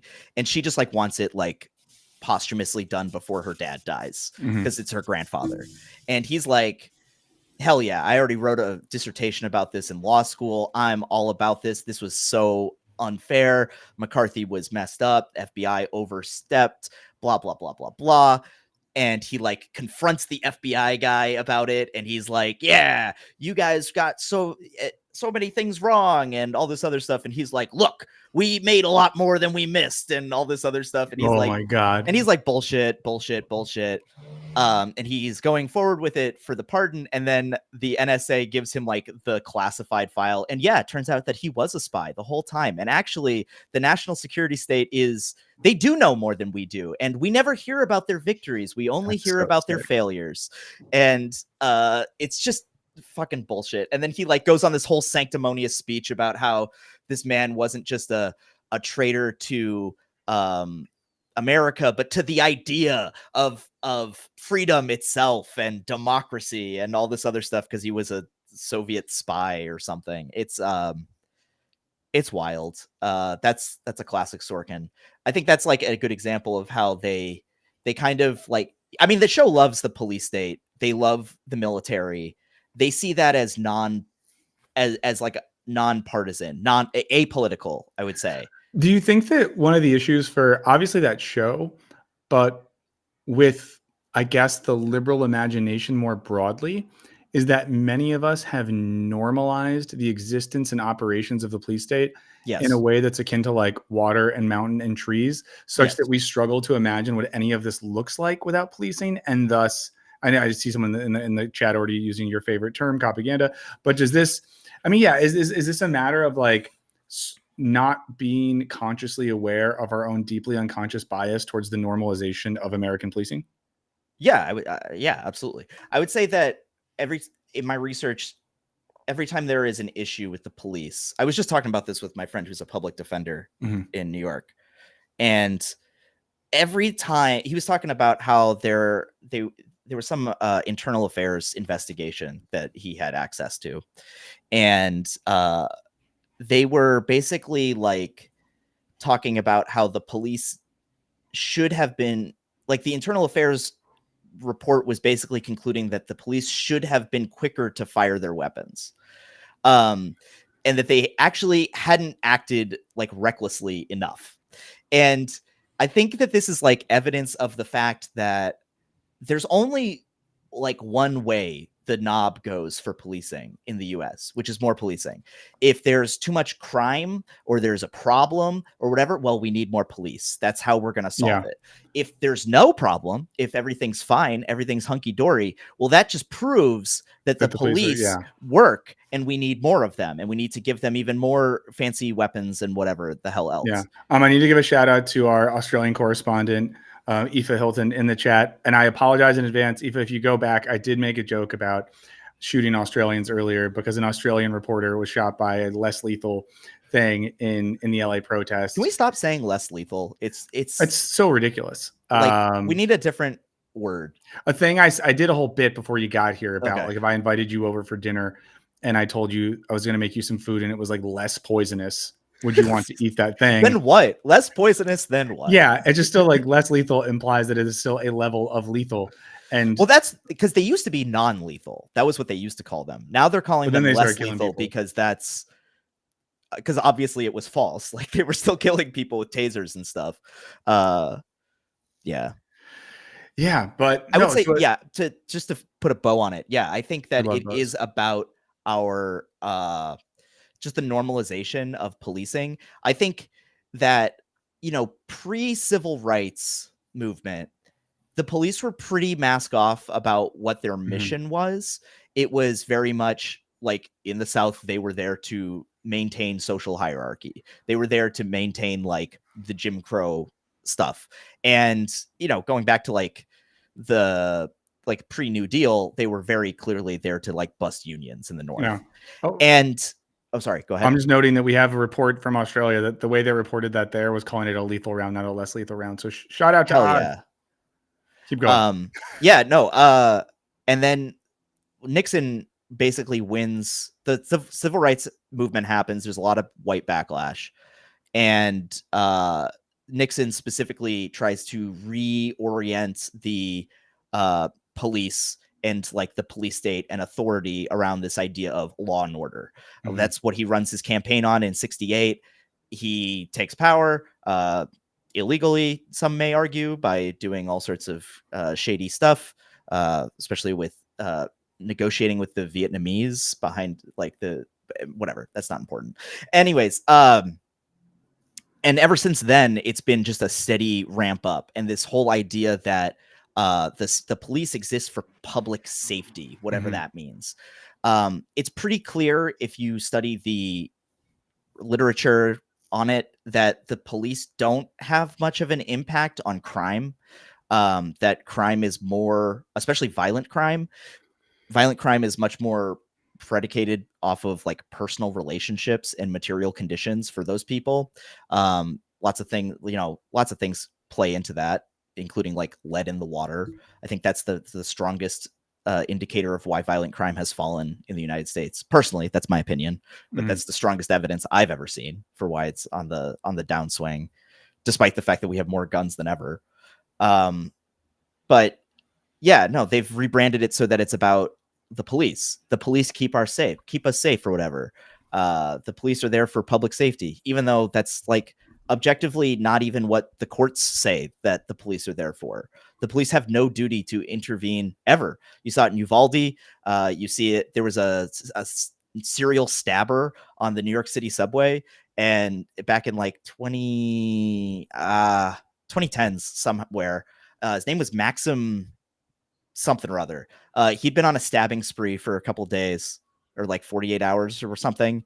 And he was on the subway, and the cops were there specifically to catch him, and they declined to intervene while he stabbed a guy who recognized him and was trying to stop him. And then that guy tried to sue the NYPD for not doing anything, and he lost because they don't have any obligation to intervene. I mean, the Supreme Court cases about this that are even more horrific than that. That one's kind of funny because he's still alive and he talks a lot of shit, and he's got a big Brooklyn accent. But yeah, that is in my vid. Yeah, I did. I just noted Virgil myself. I say this, I'm putting your comment on the screen, Virgil, not to hate to say that that's like a real thing that people already forgot about Uvalde. Like, yeah, like this stuff that happens and it goes away so quickly. There's too many things like it. Yeah. I mean, the policing thing too makes you think of, there was a debate I kind of got into with a professor of theology at Duke. I forget their name now. But about the image that's in my head is the guy from the White Lotus. I'm just not imagining. It's just that's him, that's who it's going to be in my head. He was tell like, the story. Michael. But it was about unionization and policing, and why actually we should consider police as parts of the working class because they have a big union, and it would actually be better for like workers to unify with cops. And the thing I was thinking about in that instance, and this is not an original point, is that often in instances like what we're seeing now, police on their cars, it says like protect and serve, but what are they normally protecting and serving? Like they're protecting and serving like capital in many ways. 100%. They're protecting private property, private interest. They're protecting inhuman buildings and types of property from, and then when you look at like, it's not as if when you look at what's happening in Los Angeles, it's not like there are protesters who are trying to inflict harm on human persons or fellow citizens. Yes. So the question is sort of like, what are the police, who are they protecting and who are they serving? And in this instance, it's like they're protecting authoritarianism, capital, and white supremacy, and they're serving the will of the president. Yeah, they're like, nobody has even like, as far as I can tell, nobody has like tried to like attack the police while they're doing a deportation. So an article we were looking at before you got here, maybe someone has. I don't know. A reporter who was in the thick of the protest all day on Sunday, they had one incident of someone who threw like a half-empty water bottle in the direction of some cops. It's always the fucking water bottles, man. It was up here in Seattle before this all started going down. Some like anti-trans group was like from like not out of state. They're like in Spokane, which is really far away. It's like Eastern Washington. And they like all bust in And Waymos are people too. Also, Sarah Jessica Farter is an incredible name. A lot of stuff to like about what's going on. That was great. Yeah. I enjoyed that one. But then the police, like, first of all, they permitted them to have this massive anti-trans rally with a bunch of out-of-city people in like the gayest part of the city, like on purpose. And the police were there to protect them. And they only allowed protests in one way. Like they didn't allow, like they let the anti-trans people do whatever they wanted. They could go back and forth. They could do whatever. All of the counter protesters were held in a very specific place. Somebody throws a water bottle and they crack a bunch of heads, arrest like 40 people, just start throwing people on the ground. And it's all just in service of like this, like, why? Like, just why? What is this water bottle going to do to you? But they're ready there. They're there to like stoke a response and then crack down on it. And I think the mistake that people make, like these well-meaning West Wing liberals, is they're like, it's part of their plan. They want you, they're trying to provoke a response, and you just have to not do anything. Like, you just have to be totally nonviolent and you got to be perfect. You can't, nobody can throw water bottles. Nobody can say anything that, and it's just a misread of the situation, I think, which is that they don't need an excuse. Yeah. Yeah. I mean, it reminds me of the psychology of a water bottle is not like a valid excuse. Yeah. In reality, like they're just anything. Like if you say something that they say is, oh, or they'll say, oh, it's a furtive movement he was making. I thought that guy might've had a gun, and they cracked. They don't need, like, the courts have allowed them. There's no accountability there. They have qualified immunity for all of this. All they have to say is that they were scared. Well, and more than ever, if you're a police officer, you're not worried. Yeah. Like the odds of you getting jammed the DOJ is not going to go down on anybody. I mean, the overall psychology of this, though, reminds me of being, and I've people know this.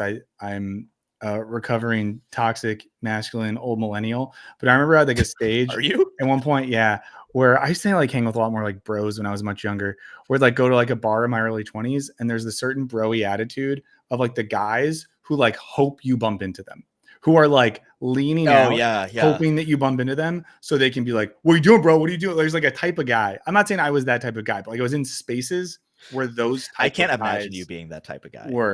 I was like, I enjoyed the fostering of chaos up until the point of actual violence, if that makes sense. Yeah. So I would sometimes let stuff go and like instigate. And then I would be the guy that would be like, guys, come on. Let's just all have a drink together. It's all good. And I think that's your Irish heritage. Yeah. It's very quick to get like drunk young dudes. It takes about 37 seconds to get them from wanting to kill each other to like sharing a beer and laughing at a joke together. It's beautiful stuff. Yes, it is beautiful. Guys, male culture, dudes rock. Let's go. I don't know if I'm going to go that far, but all the way there. Skip intro endorsed, but that's the psychology of a lot of a safe place for toxic men. Yeah, but these are guys that just like want to. Oh my God, Eddie said those guys have multiple collars popped. Yes, they were 100% the guys that would have the collars popped, and there were guys who you knew wouldn't fight you because their dads would sue you if you hit them. But but that is like the psychology of this. That's I mean, I know you're making a joke, but that is like really evidence of how the criminal justice system works. Like or quote unquote the criminal justice system. Trying to stop using that term. But and call it something else. I don't know what to call it, but there's no justice. But you have to be afraid of the guy who has more money than you because he can sue you. And like, that's the real, like how the system works. That's how the police work. That's how the courts work. They protect people with money. They protect capital. There's that famous like quote about the law and its majesty allows both poor and rich to sleep under bridges alike. It's like, yeah. Well, and this does kind of, I like to connect threads on the show. And earlier we were talking to Matt McManus. We're talking about his recent piece on right-wing philosophy and sort of like the intellectual lineage of the modern anti-liberal right wing. And one of the things he traces in that piece are the twin poles of an obsession with heroism and also an obsession with painting oneself as victims. And I think you see a lot of this in sort of both modern militarized policing and the people that support that, and that they both look at these people as absolute heroes who are the biggest alpha big dogs who everyone should want to be like, but they're also victims and need to be protected because they're victims as well. And this sort of dual weird psychology of like, we are heroes, we're meant to be heroic, but under the liberal woke order, we're also the most oppressed of victims. And also the liberals are so sissy, they can't get anything done, but they're also oppressing us. Yeah. Yeah. I mean, 100%. It's like because of, the narrative again is like, LA, a city of lazy migrants and liberal elite, cucked up media workers and stuff like that. But also we need all the military forces possible to be there for 60 days, because if not, they will tear this country down to the studs. They won't just destroy the city that we hate. They'll destroy everything. Yeah, no, it's wild. It's the same kind of thing where cops are constantly held up as being so brave. They're so brave. But also, like, their defense for every single thing is, I was scared. You know what I wanted to ask a cop the other day? I was walking in my neighborhood, and there's like a cop pulled over in their car, and there's two of them in there, both younger dudes, and had the exact same mustache. And I kind of wanted to be like, hey, dude, can I just ask you a question? Like, is it like a thing that you all decide to have the mustache? Do you have mustaches and that like you become cops? I'm just saying, and like, you could say the same thing. You could go to the type of bar where I hang out with some of my friends, and you could probably walk in and be like, so do you guys all decide to get the same beard and wear like ironic old t-shirts at the same time? Like, I get it. Everyone has like a niche and sort of aesthetic signifiers there, but there's a particular cop mustache. I know the one you're talking about. Yeah, absolutely. Yeah. Maybe they have on-site barbers. There's a guy on the Mariners right now who has a definite cop mustache. He's not a cop, but I saw it and I was like, that's a cop stash. Absolutely. Yeah. I know what you're talking about. But yeah, I think the end game of all this is kind of scary. It's weird that all of this is happening leading up to the presidential birthday military show of force. Definitely, we're still a democracy parade. What's the problem with parades? You don't like parades anymore? Did you see that take? Did you see that take on the? I think it was on Washington Post. Oh, that's bad. That's some op-ed that was like, "Oh, we're against parades now." A point I'll make. I said this earlier, but I'll say this again because I know we have overlap on the show. People coming in, people coming out, rotating door. We love it. Is I was listening to a podcast recently, and someone was talking about this. How years ago, when it was Obama's birthday, his like big birthday thing was he had some NBA players come play pickup basketball with him in a gym. That was like, and again, this isn't me being like Obama was cool and good, but Obama was like, it's my birthday. I'm going to use my presidential birthday privilege by playing pickup basketball with some NBA players. Trump is like, it's my birthday. I'm using that privilege to have like a gazillion dollar military parade fascist show of force. I will say we should just get rid of they shouldn't have birthdays. It shouldn't be like a thing that they get to do like fun stuff on. Like that's very king-like, that's a very monarchy thing. Like, oh, it's the king's birthday. Oh, we're all going to have a feast. Yeah. Eva reports from Australia that it's illegal to intimidate a police officer while they're on duty at a protest. That means they can decide you look intimidating standing with your sign and your loud voice. Wow. Very brave. Very, very scaredy cattish. Sean Harriman, while you're in the chat as well. I do think that might work in Australia, though, where they really don't want to ever seem like they're being intimidated by anything. Yeah. Because you know what it is? Because the second I believe in Australians more than I believe in Americans. The second Australians knew they would take over that country in a goddamn second. The police would be done.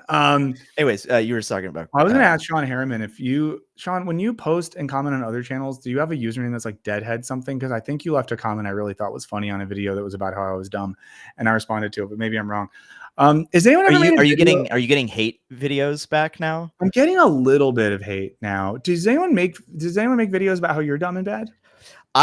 So I don't seek them out because that would be smart. That would be weird. I've Googled it like every once in a while, and I found a Reddit thread where someone was like, "What do we think of this guy? He I don't know. He was like in some like his jib. It was like some like right-wing podcast. They were like, "What do we think about this guy? Is he bad?" And someone in the comments was like, "I don't know. He doesn't like cops, and he's kind of right about that." I was like, "Oh, okay. Maybe I am the nonpartisan answer we all need. The anti-cop message. Maybe it is. Can I let people do a 3-minute? They get to ask you whatever you want, so I can use the bathroom. Yeah, absolutely. Okay. I hate to do that. I've realized now that I'm streaming on these really long stretches that it's my chance to get a tiny bathroom break. Yeah, it says you've been streaming for like almost 3 hours, so you need a break. Yeah. Okay. I'll be right back. But guys, you can ask Jackson anything. He has to answer it. Okay. Where do I start? Sarah. Ooh, I need to see a question. Who could dislike Michael Burns? Not me. Big fan of him. We've got birthdays are canceled. Don't forget the Pope is having a thing on 6/14. Lots of stuff. Streamers take breaks. Don't believe the hate, Michael Burns. I don't know what. I feel like Carl Johansson is. Who am I? I am Skip Intro. Also, my real name is Jackson, and I'm a YouTuber. I make videos about propaganda, a lot of stuff. What else we got? We got Jackson. Is your hat really old and worn, or did it come like that? It's a little bit of both. It wasn't this worn when I got it, but it was a little. It was a little distressed. I think it had like these ones on the sides, maybe this, but it didn't look quite that bad. You ever follow the Cop City stuff? Yeah, absolutely. Yeah, I haven't followed up with it most recently because I just it's not been my focus, but I definitely did I talk a lot about it, the Cop City in the episode about The Rookie, which is a show that none of you have probably watched and nobody should. Why is my channel called Skip Intro? Because I'm skipping past the intro to talk about TV shows. Yeah, I don't know. I used to be called Ideas at Play. I switched to Skip Intro because it felt more TV related, and people just thought it was a better name. So that's how we got there. We got, how much psychic damage did you take from watching all that Sorkin trash? Also, someone said something about how do I binge all this stuff? That's a good question. It is challenging. It's challenging. Yeah, no, it's challenging. You can ask my partner about it. She just hears me like yelling at the TV from the other room sometimes. The West Wing was it took me a long time to get through the West Wing. Sometimes for the cop shows, I won't watch all of the show. I will watch I'll look up best episodes of Blue Bloods, and then I'll look up worst episodes of Blue Bloods, and then I'll just pick another 10 at random. So I'll get a 30 episode sampling across something. For Law and Order, I was looking specifically for conversations about specific rights that they were talking about. So I had a database of all of the transcripts that I could search. And I was searching for freedom of speech, free speech, First Amendment, just stuff like that. And just, I have a huge, I got a huge Excel spreadsheet that was where all the episodes were about and stuff like that. Don't you dare badmouth Parks and Rec. I have badmouthed Parks and Rec. I'm not a huge. Both can be true though. The show can be problematic in some ways and still be funny, Yeah, I never really got into Parks and Rec, but I just generally chat in one of my videos about Brooklyn Nine-Nine. I just kind of had issues with Michael Schur's work at large. Mm-hmm. Should I keep going through these questions or do a couple more? I want to go back to Sean. The video I was referring to, it's the one where the guy the guy in Brooks talked about the stream last week, and they accused me of being this insidious dude that tried to destabilize a debate by being friendly. And then you left a comment, Sean, that I liked. It was I think Michael's just being a fucking normal person, being a human. And then the person responded to you, Sean, and said that you were naive and stupid. And yeah, I responded to. I love the secret debate tactic of being nice. Yeah, someone who made you couldn't just be nice. It has to be a debate tactic. Well, yeah, someone who made a video about how a video I made was done came on last week, and I didn't invite them on to be let's fight. I was just like, okay, let's just like talk. And I was just nice to the person because I'd never met them before. And I was raised right. So it's like, I just don't think that people that make content they're like humans. Like you're like a person, and everyone who makes stuff are people. And the stakes of all of this is so low. We're YouTubers. Like even someone made a video where they said I didn't read a book as well as they did. Who cares? Like they're a person, so I'm just gonna be like, hey, what's up? Nice to get to know you. I mean, it's sort of the vibe of everything I do. And then someone else watched that and they were like, what Michael Burns is doing here is a genius strategy. He destabilized the debate. He knew he could control you. I was like, what are you talking about? Is this how you people are? Do you sit in your rooms and you just think like, yes, like it's crazy. Like just be a person. Yeah. No, I think they definitely. Yeah. I mean, that's the problem with so much of the like, because there should be another word for like. Everybody's trying to win interactions online. Yeah. But it's a type of like, it's not quite bread tube. It's like a type of vaguely intellectual YouTube content making stuff that treats being right as like a war. Yeah, I think it's just like I think some people call it like debate perverts. Yeah. And it's like a fetishization of debate and the winning the argument, not necessarily either from like they're not even trying to convince the person they're talking to. It's like all performance for another audience that is sometimes real, like if you both have views, but also sometimes like totally imagined when like you get eggs on Twitter or Blue Sky or whatever. I think I'm a friend pervert. Your friend pervert? Yeah. I don't like get off on debate. I just like hanging out. You know, I like talking and like, you know, and I think that's why sometimes if I maybe pervert's not the right word. Yeah.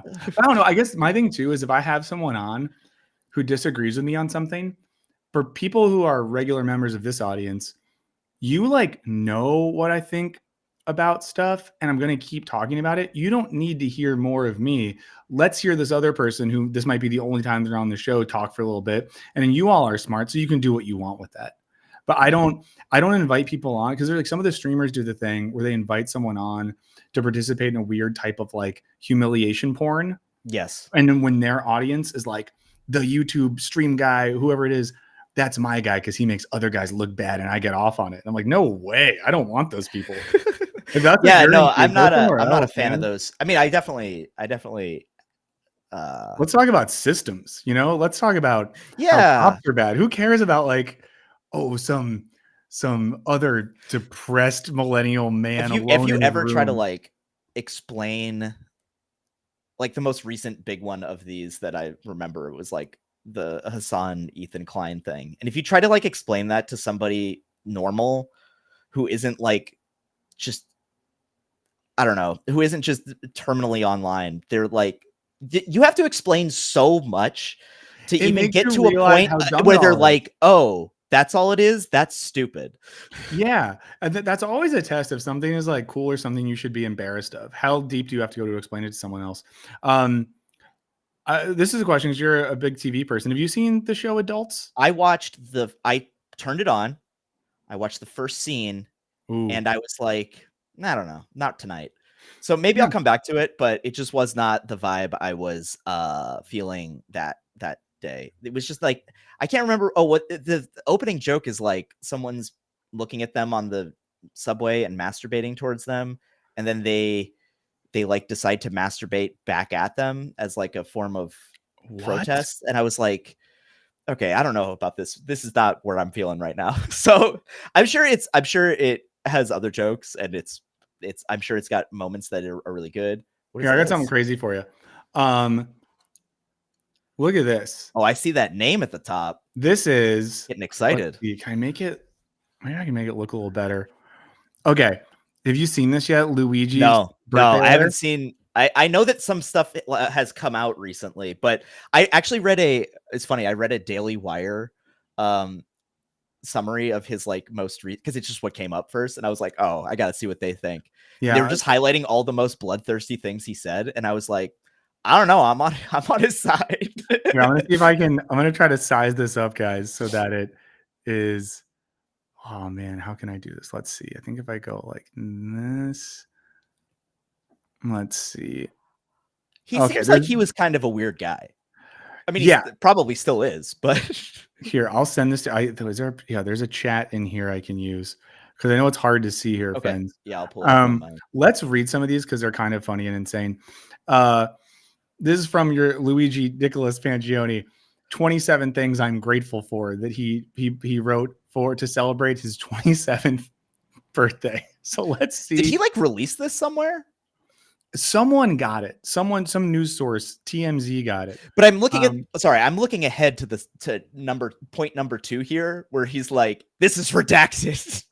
Yeah, I think maybe this is like a joke he's making. Okay. So 27 things Luigi's thankful for. 1, my friends. 2, my family. 3, the many talented and generous individuals who I never would have crossed paths with if not for his current predicament. 4, which I assume he's talking about like his back thing, right? Yeah, definitely that. 4, letters. He likes getting letters. Oh wait, no, this is like today. Oh, last month. Oh yeah. So this is like while he's in prison. Okay. Yeah. Oh yeah. This is new. This is like a current. I thought this was like from his diary or something. This is a recent thing. All right, cool. I'm excited. He's thankful for letters. I'm gonna skip ahead to somebody that would explain why he thought it was redacted. Why he redacted. 5. He's thankful for the MDC mailroom, which is photocopied and processed thousands of letters sent to me from over 40 countries. Oh, that's nice that he's like thanking the mailroom staff.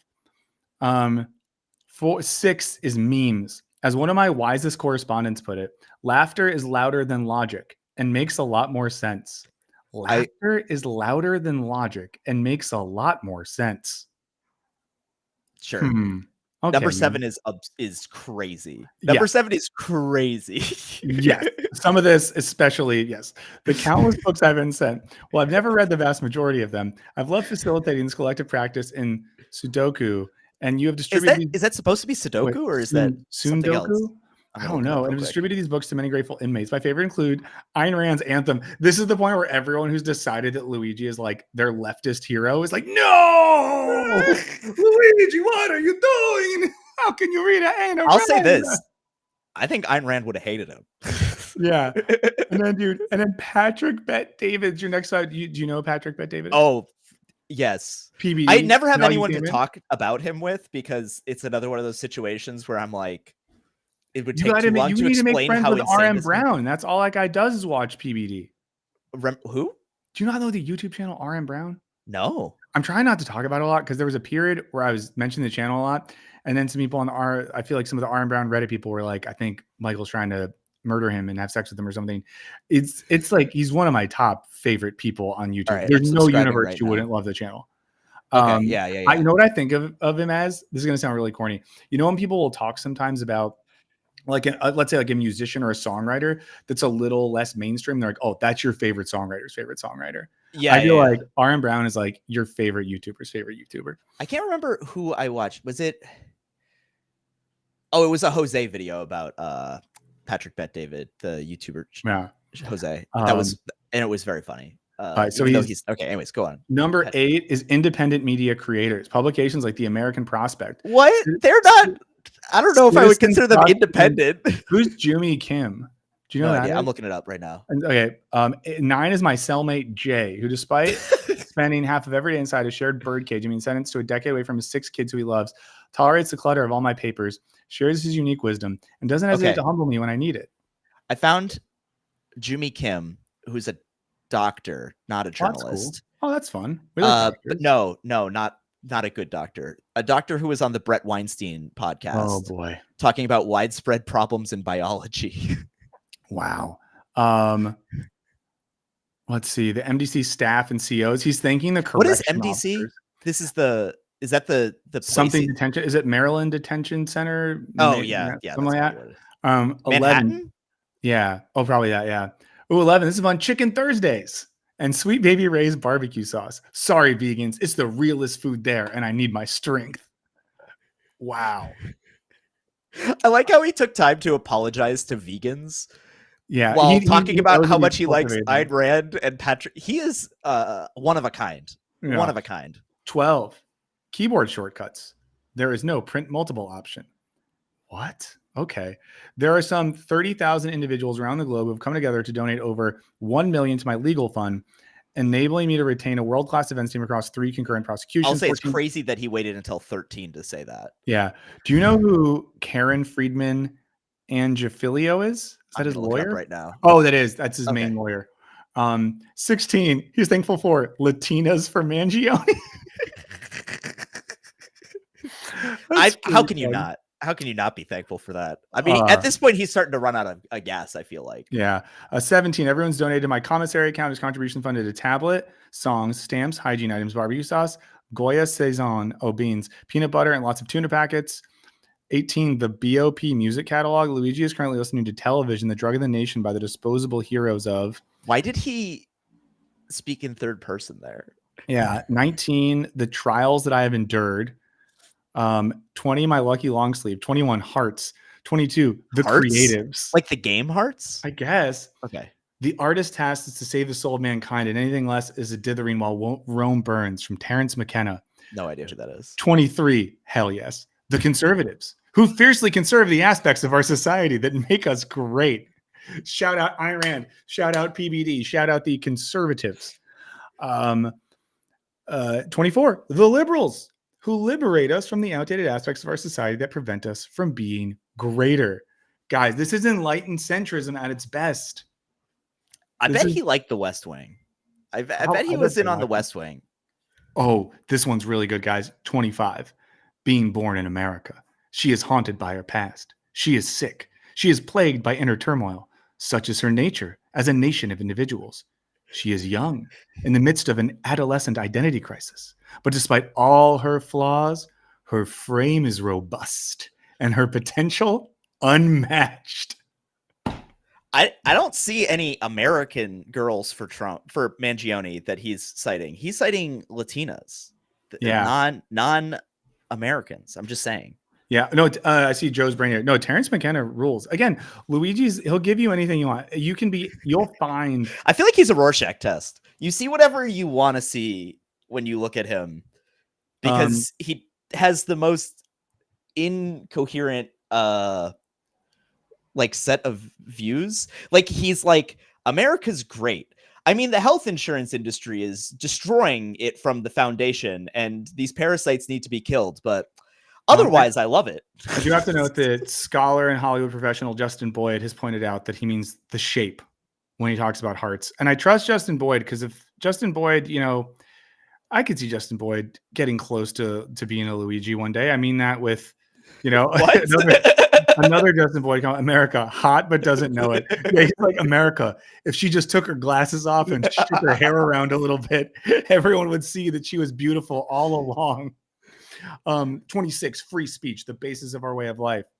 When you tear out a man's tongue, you're not proving him a liar.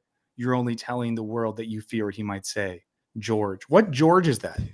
So I was Costanza? I'm going to Google this. When you tear out a man's tongue. That's probably enough to get the quote. It's from George R.R. Martin. Oh, wow. And for him, that's just George. George R.R. Martin is so deep in the game. And then I love how 27 and finally, and it's redacted. We'll never know.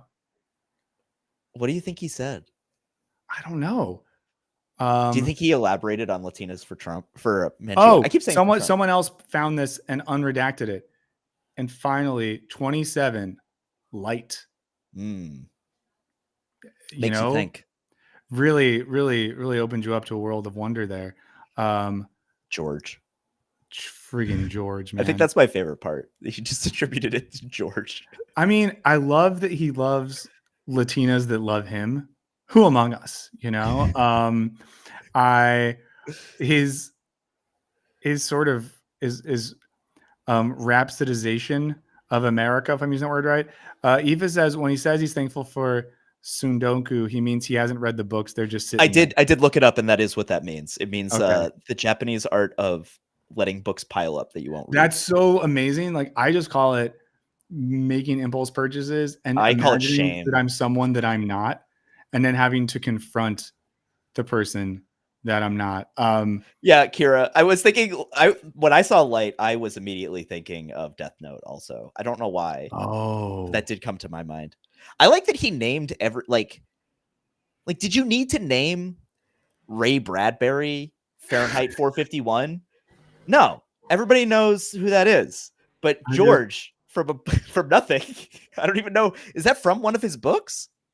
Oh, it's from A Clash of Kings. Okay, so it is. Wow. I mean, just the PBD shout out, especially, is the one that I can't stop thinking of. I can't stop. I've been thinking about him since also, if any of you guys have like not here, maybe I can find like a really appropriate like Patrick Beth David clip to really just get at everything he's about. I know that he was. Have you seen the clip of him showing the like mural on his wall that is all of the great thinkers, and it's like, hold on, let me see if I can find it. There's too much. He's too online. But yeah, okay, here, wait. I have the painting. Here. Oh yeah, will it let you pull it up? I can send you the link. Yeah. Oh, it's all on Facebook. I don't have Facebook. Okay, here we go. Copy image address. Send it to you. Okay, here we go. And it has like a little. Okay, I'll pull this up. These are the great thinkers that he. There's a clip where he's like explaining why they're so like brilliant or whatever. So we got Einstein. I think that's JFK. Yeah, that looks like JFK. Lincoln, the Shah of Iran, which I don't know if you know this, but his family fled the Shah of Iran. So I'm not really sure why he's a great thinker. You also have Tupac. I don't even know who this guy is. Like Dale Earnhardt Jr. I honestly don't know. Himself, Milton Friedman, I think is who that is, and MLK. Wow. I mean, I think all of those people created valuetainment in their own ways. He has I remember in his book, your next 5 moves, he talks about how he has a hypothetical debate between Karl Marx and the main character of Atlas Shrugged, I think. That's so sick.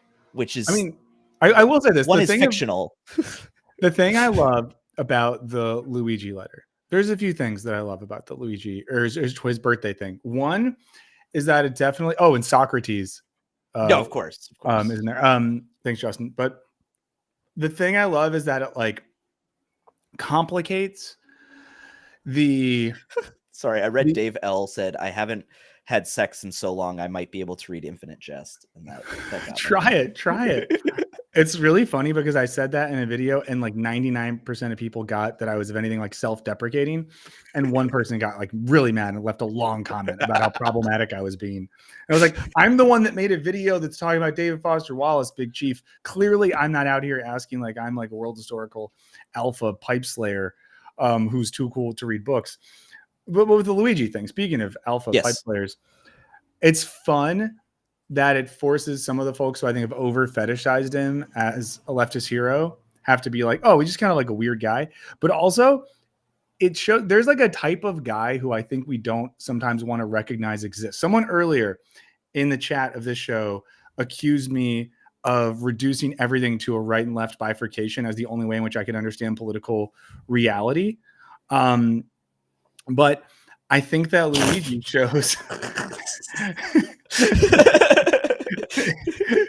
Luigi shows that there's like a type of guy who's like that. Like there's a type of guy who reads PBD and also thinks you can like kill a CEO and who thinks there's a magical stuff to conserve, but also thinks that like free speech and liberalism is important. Like there's this guy, and it's important sometimes because I think we like miss the point when we structure everything being around a different type of guy or the type of guy we construct or the type of guy that we are.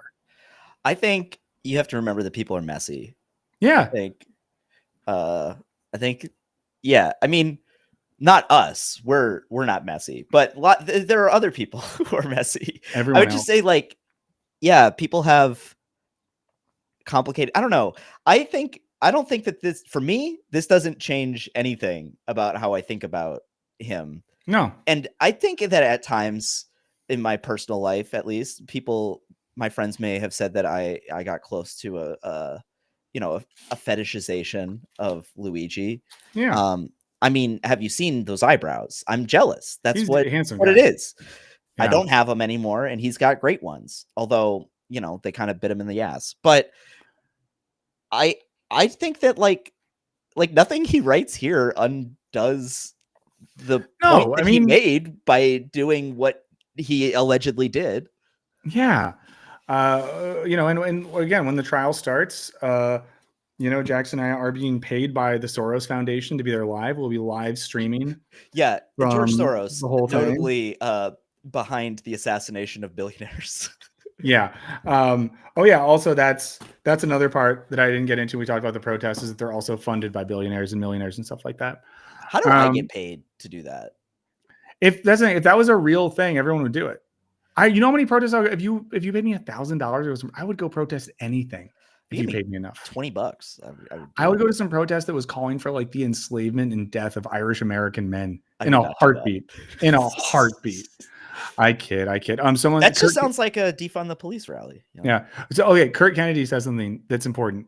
I knew some people who went to Luigi's prep school, Gilman in Baltimore. I used to live near there, I didn't live near. I lived adjacent to that, and I was sometimes house sit for a rich guy that lived near that school. And literally everyone there has that mixed political opinions. This tracks exactly. Yeah, there's 100% a type of like mid-Atlantic dude. And when I taught at Loyola University, Maryland, which I'm pretty sure is the closest college to Gilman, yeah, it's really close to it. I would have these type of guys like mid-Atlantic business bros who were going to go work in finance, but would also like talk about Marx and stuff and would be like, oh, I get it. Wild. I do think that like it is telling that the only like, I don't know, like anti-establishment, like the only like liberal left, not to, I hate to just like fall into the same kind of left-right binary thing that you were just talking about, but like you read this and like the only thing that he's like left on is the thing that personally affected him when his back went crazy and he needed surgery, and then the health insurance like industry just screwed him over. But he's still like into Ayn Rand. He's still like totally cool with his like the prison. He seems like to be like nice about how prison is. He was like nice to the cops. Bro, you get that Sweet Baby Ray's sauce and you're good to go. But that's also, I mean, so this, I think what you're saying goes with Justin Boyd's point in here that it's good actually wasn't a leftist radical, but a radical normie, much harder for the mainstream to smear and dismiss in that way.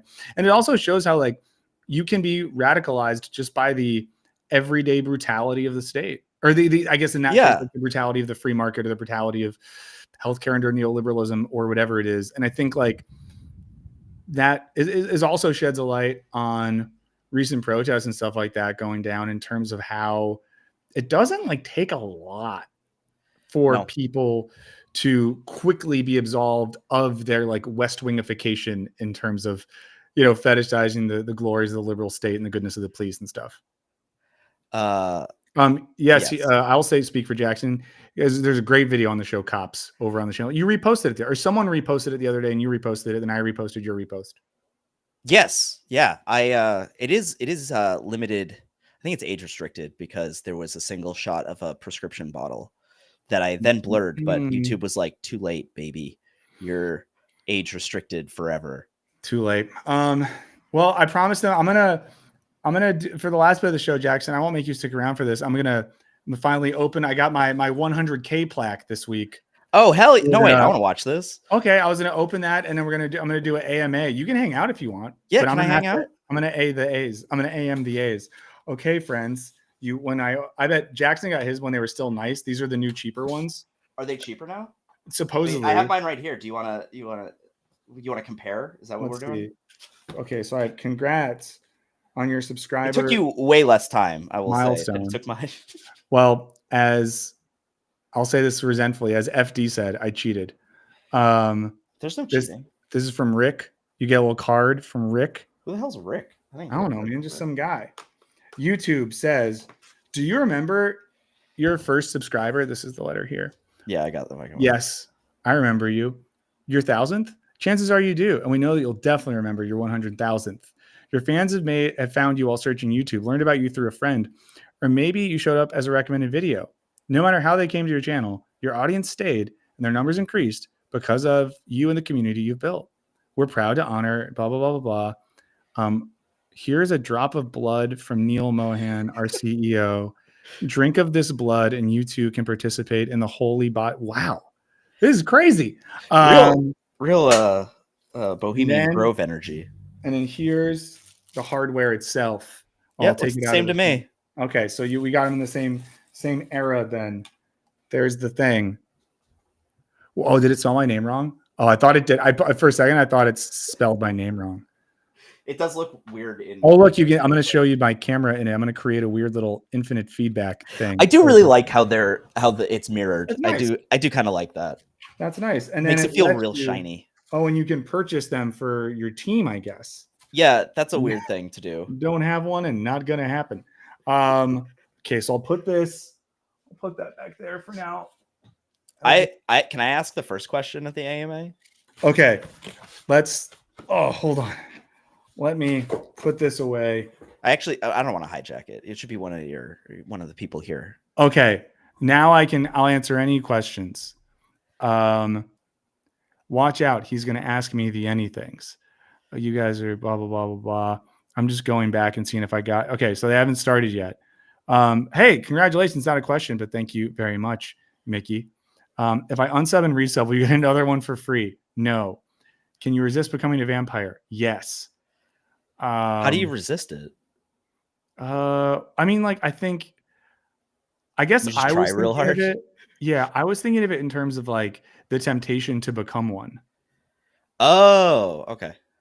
Now, see, I think no one's asking questions because they just want you to ask a question. Oh, I just wanted to know which one of those hats behind you is your favorite. It changes a lot. Because I saw the pile and I was like, I have a pile of hats too. Yeah, let me see out of these ones. I mean, honestly, the one in my rotation is currently my favorite is still this one because it's a Grateful Dead Cubs hat. Oh, and there's a story of this. I ordered this from a guy who's like a guy that makes merch outside of Dead shows like a year ago. And it was supposed to be done in like a couple of weeks. And then for a year of my life, I got these weird emails from the guys. He had like an existential collapse and like couldn't get the hats done, and the hats will be there. And then I got it for like the next season. Okay. So yeah, Perky Cubs are good this year, right? They are quite good so far. Socks with sandals. I'm into it. 100%. I'm into it. Social Security number 42069/your mom.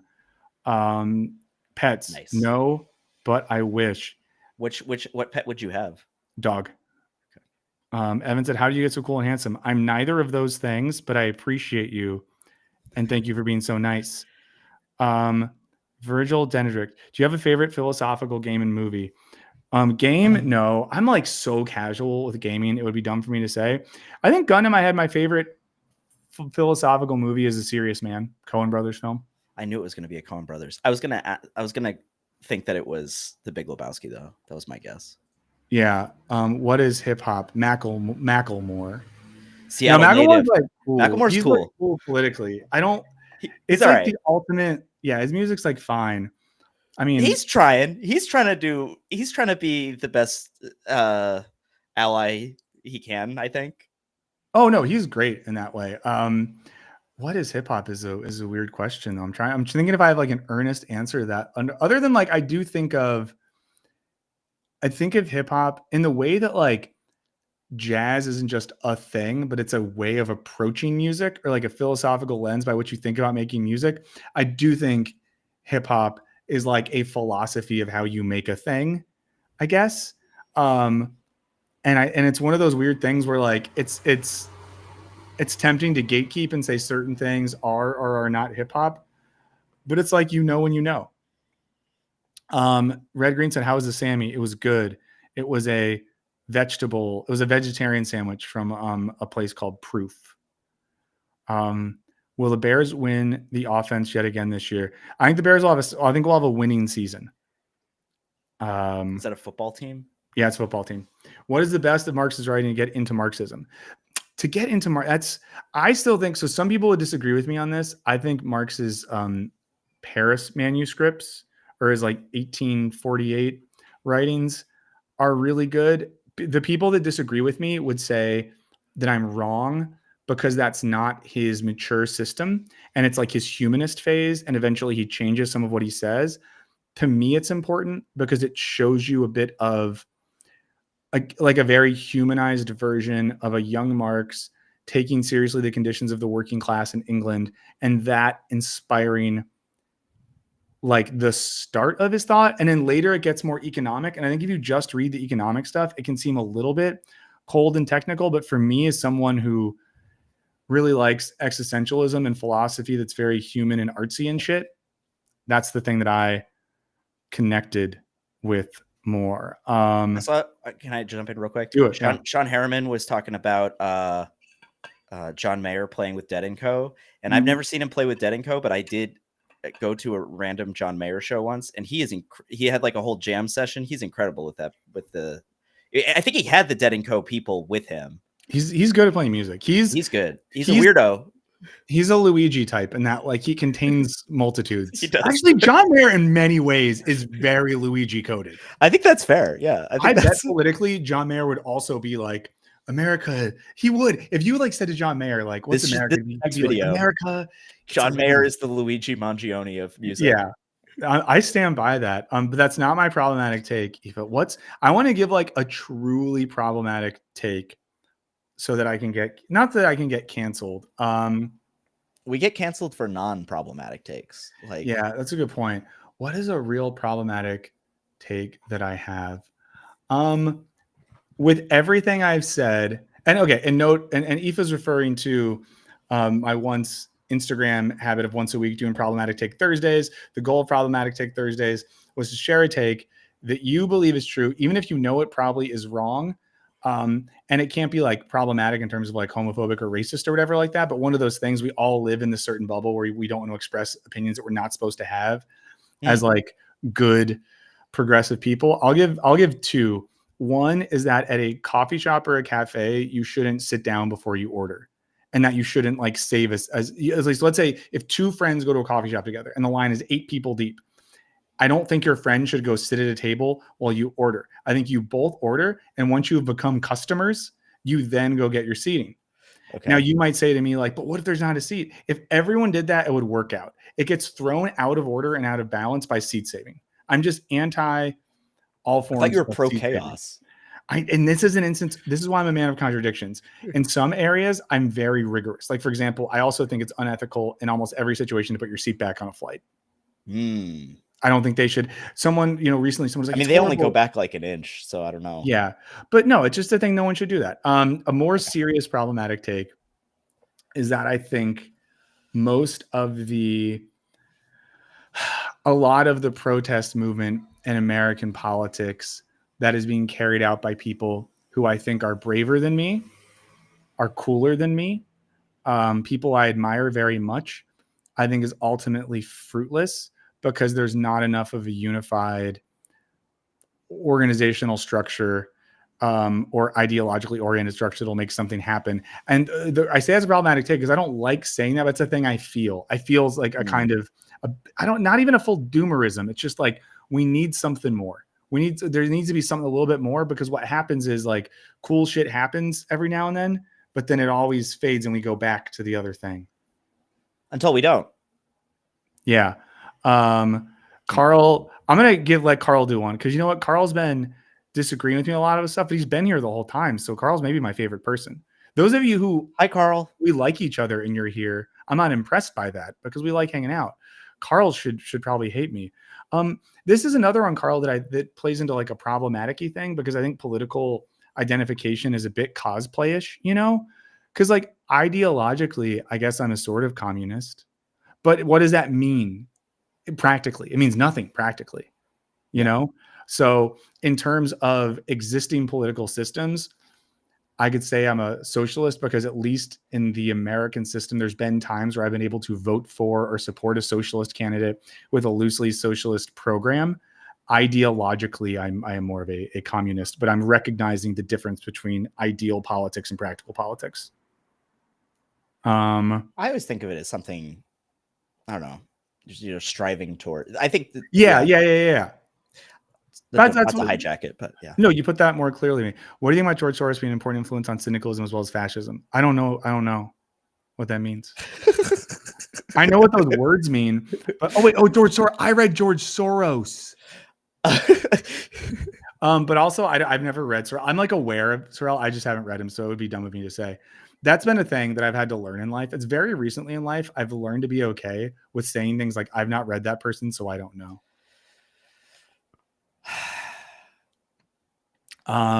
Hot take on deontology versus consequentialism. Deontology every day. Deontology, guys. Kantianism. Act in such a way that you would will that every action be a universal principle. That, for example, lines up with my don't save seats in coffee shops things. Consequentialism is a little bit too much. Like if you give a mouse a cookie for my taste. If you had to give up rice, potatoes, or bread, which would you choose? Bread. Same. I think. Yeah. Michael, if you were on Jubilee, what would your episode be? One Michael versus 20. Oh my God. Oh my God. This is incredible. This is a fantastic question. Now I want to ask that. Now I'm going to think about this for every person I meet now in my life.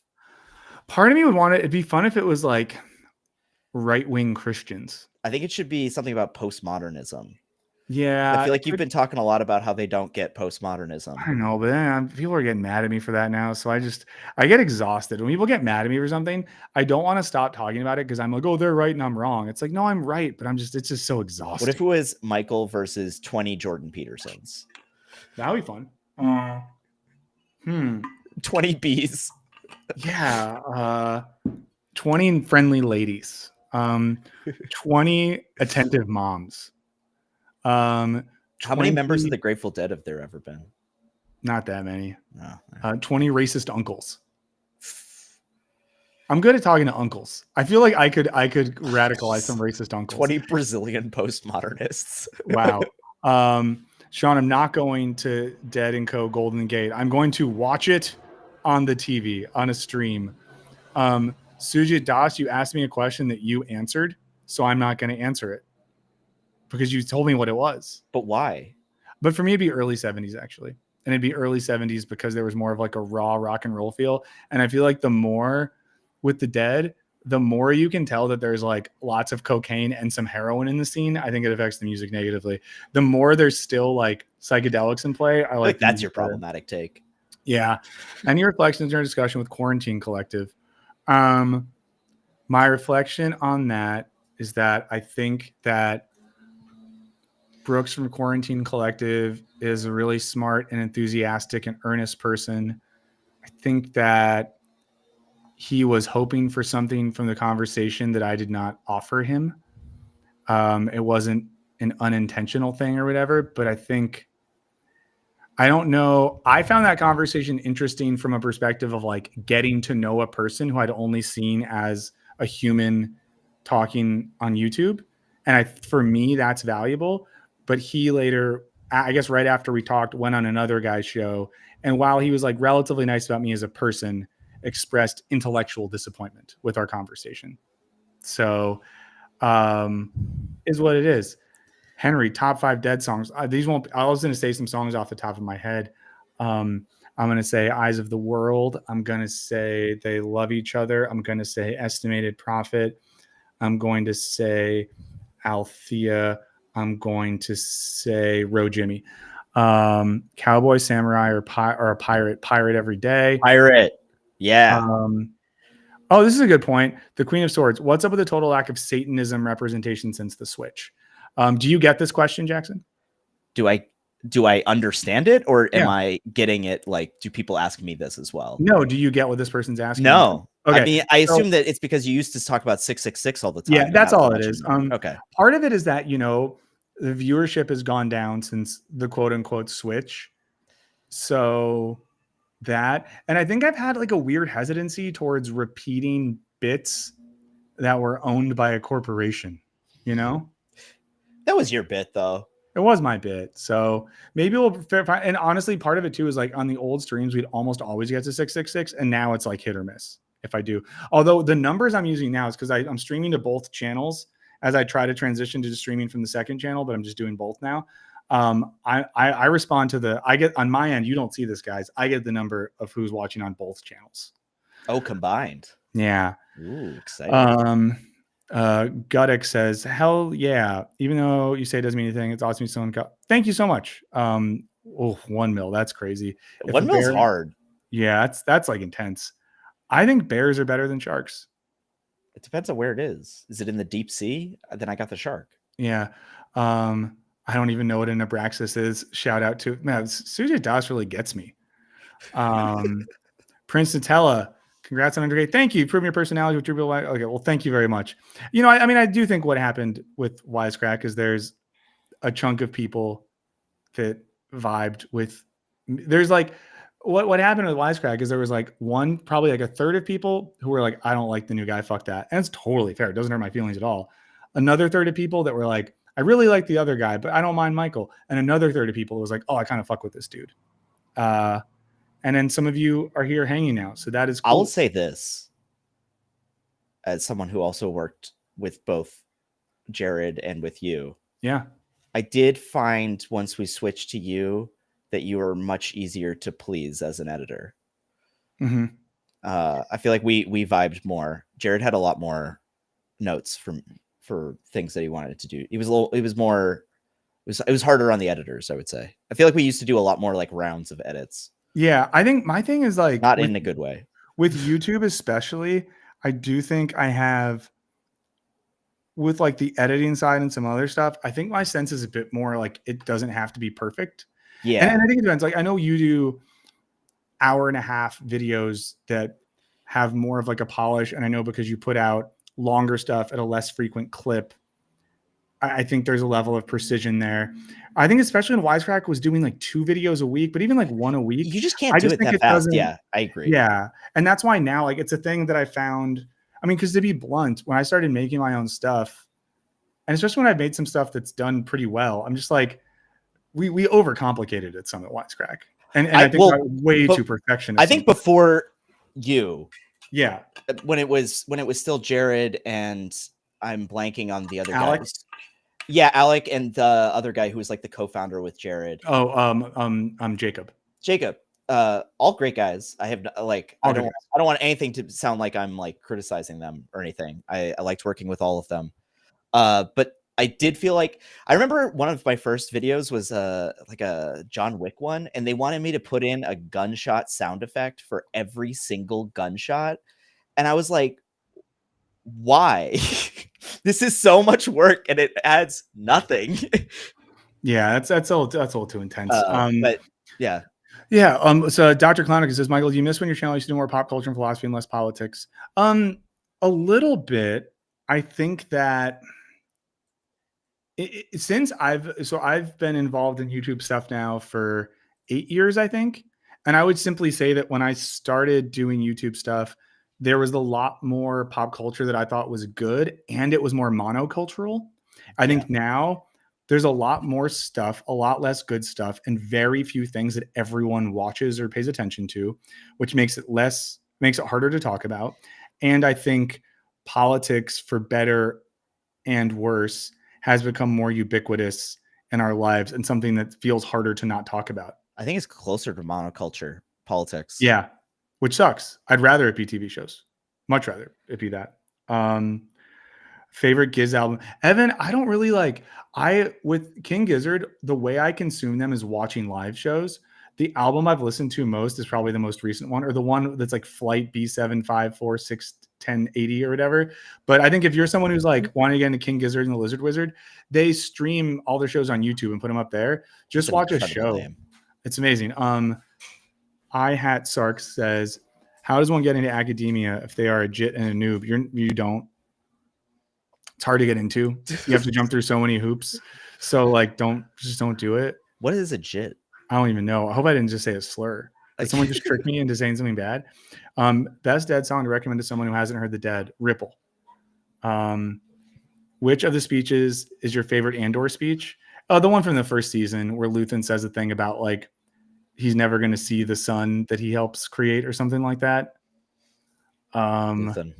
Yeah, rest in peace to a real one. Any recommendations for important key politics and philosophy writers who are easy to read as David Graeber and Naomi Klein? Not that those two are necessarily the easiest. Yeah, I was going to say David Graeber's books. I have his book on debt back there, and it's very intimidating. I have not started it. I mean, the one thing, like in terms of contemporary politics and philosophy and theory stuff, I think Alain Badiou's Ethics is a great book to read.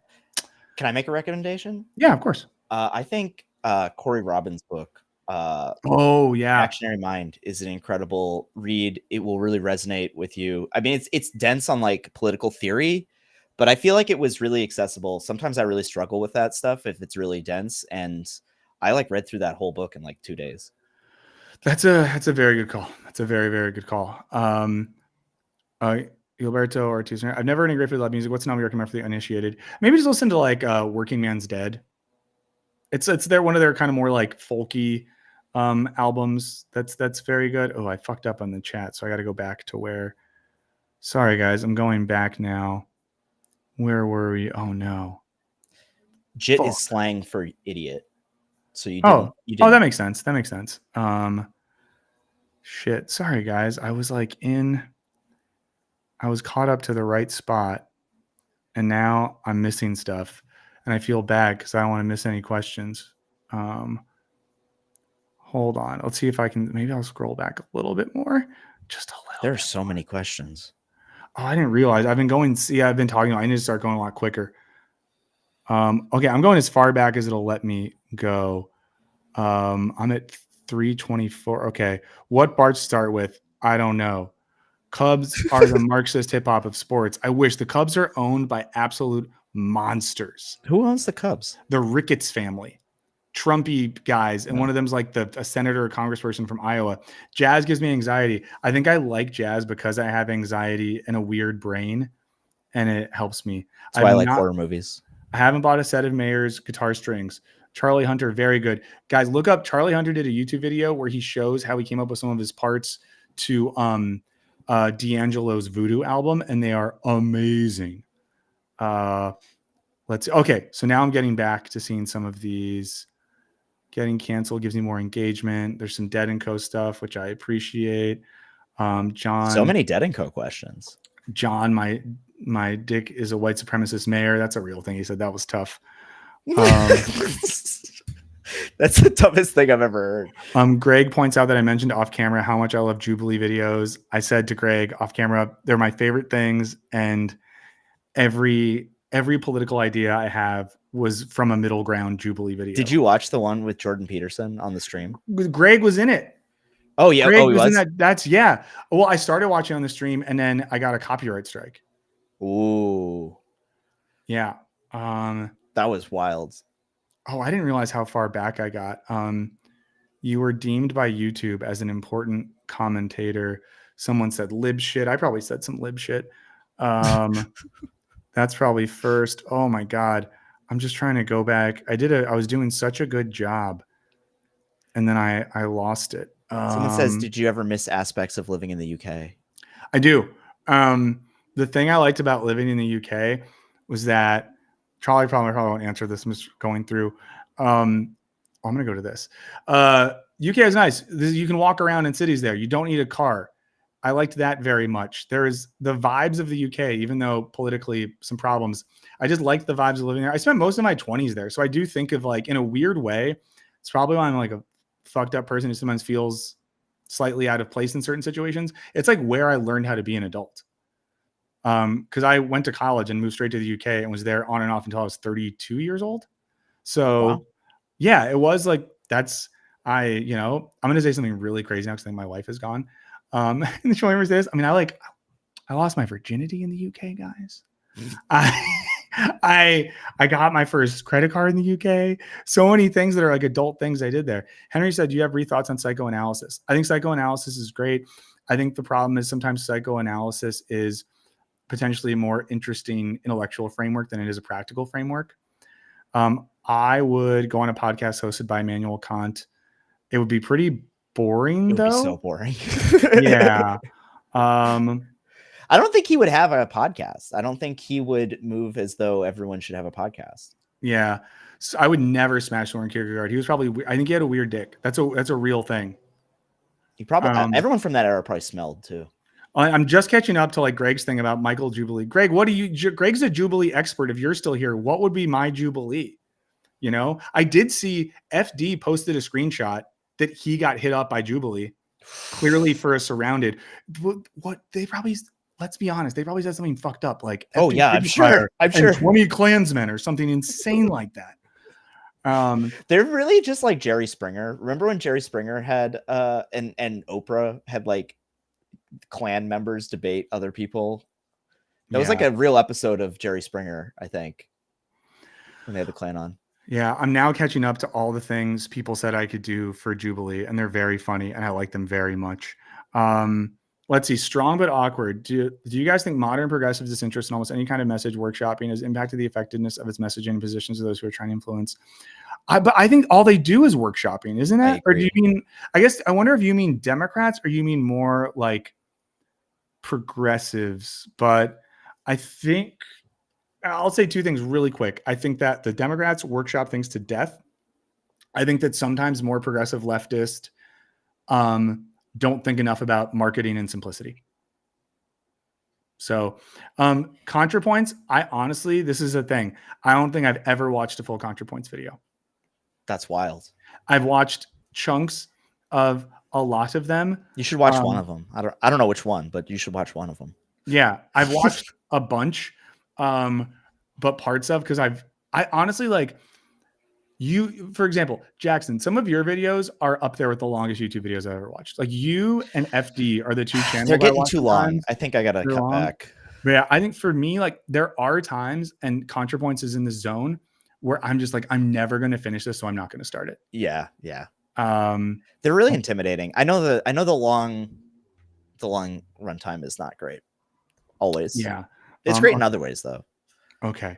I'm scrolling down. Someone said something about cocaine, something most problematic and least problematic soup. Cheese soups are problematic. White soup is problematic. Yeah. I don't know. What was Wisecrack? I don't know. What was Wisecrack? That is a question that we need to know. Smart fissure. William, I am haunting your dream. Have you seen that movie Dream Scenario? Yeah, I wanted to like it so much. Let's see. Ace. I did replace a guy named Jared who has his own channel. If you ever want to check it out. You had him on to talk too. Yeah, he's been. I've talked to him. Everyone thought we had beef, but we didn't. So I don't know why people thought that. Because people like to imagine. We've talked about this before though. It's like beef world. Everyone thinks everything is beef, but is not beef. What have you sacrificed? Wow. I've sacrificed a lot. I mean, I have like a pretty nice, comfortable life. So I've never sacrificed anything too crazy, but there's times where I sacrificed like friendships and relationships when I was younger. There's times where I sacrificed like hobbies and things I cared about because I thought I had to. Like when I started grad school, I thought that I couldn't also like play music and like be creative in other ways because I just had to like read books and I just had to be a certain type of person. And I think when I was younger, I often struggled with that. And even like ideologically, there was times when I was younger where I would be so rigorously committed to whatever ideological system I was currently into that it led me sometimes to not having, I guess, like an open enough view of stuff. I was more Kantian than I realized. If we want to go, you worked in academia. It's not exactly like a job for greedy people. Yeah. Favorite type of taco, El Pastor. Virgil, what I really want to do, I need to figure out a format I can do that I can post on the second channel where I can like film a reaction to a show or a movie and do a quick edit on it and put it up. Oh my God. Did you finish the second season? Yeah. Incredible. It's pretty phenomenal. Absolutely incredible. Greg said the Ricketts family owns the Jubilee Fact Check Company. Of course they do. Those are the same ghouls that own the Cubs, by the way. And I'm sorry, guys, that I'm just like catching up with all this. Jarek says, you have advice on getting into heavier books, struggling with ADHD. Read little bits at a time and write down what you like and take notes in books. I don't know if this is a general ADHD thing, but it really helped me a lot to like write stuff down in books and things like that. Okay, I'm trying to catch up. People mad that I didn't talk about. Do I like bluegrass? I was at a bluegrass show last night. I'm not even kidding. Broccoli cheese soup. We're talking about soups now. We're still talking about soups. Fish hot takes. I don't have. What's your favorite skip intro video? I mean, the one that made me like really kind of like fall in love with what you do is probably Paw Patrol. So I'm just going to say that. Thank you. You're in that one also. Well, that's not. I actually forgot that. Now I'm kind of quite embarrassed now. Are baseball hats the new toupee? Yes. I don't know if it's new, but they are a form of toupee. One thing that started the hats thing for me was in 9th grade. I went to my first high school football game, or maybe it was 10th grade, and like girls didn't like me early in high school. And this one girl named Laura something, I remember she was from Louisiana and rode horses. She was really like flirty and nice to me. And I was like, oh my God, I'm like talking to like a young woman who seems cool. And she was like, talk to me at school, blah, blah, blah. And I talked to her in school the next day and she was weird. And then her friend came up to me later and said, Laura doesn't like you anymore because she said you were only cute when you had a hat on. Because I had a hat at the football game because it wasn't school. So for years, but before I even started going bald, I wore hats a lot just because of that. And then I was really into like the aesthetics of, this is going to sound embarrassing and Macklemore-ish of me, but like hip hop influenced fashion, let's say, in my teen years, in which hats were like a part of that. But I didn't wear hats as much in college. How do we get rid of the evil consulting class? I don't think we do. Maybe we just have to somehow make it less profitable. Yeah. Who watches Jubilee videos? This is what you want to ask me. I work my ass off. I could do 100. I'm kidding. No, Jubilee's smart. They know they started popping off when they make stuff that people react to. The dumbest thing they do is copyright strike people that stream it. That's so dumb. It doesn't make any sense from like a marketing standpoint that they do that. Hey, Skipperton, did your hat come like that or did you distress it yourself? A little bit of both. Yeah. It came some distress, but it's gotten worse. It's definitely gotten worse. People are talking about, I'm going to watch, at least skim through ContraPoint's conspiracy. I know ContraPoints has deleted a lot of her older videos. Yeah. That are the shorter ones. I'm not sure if you can get them all.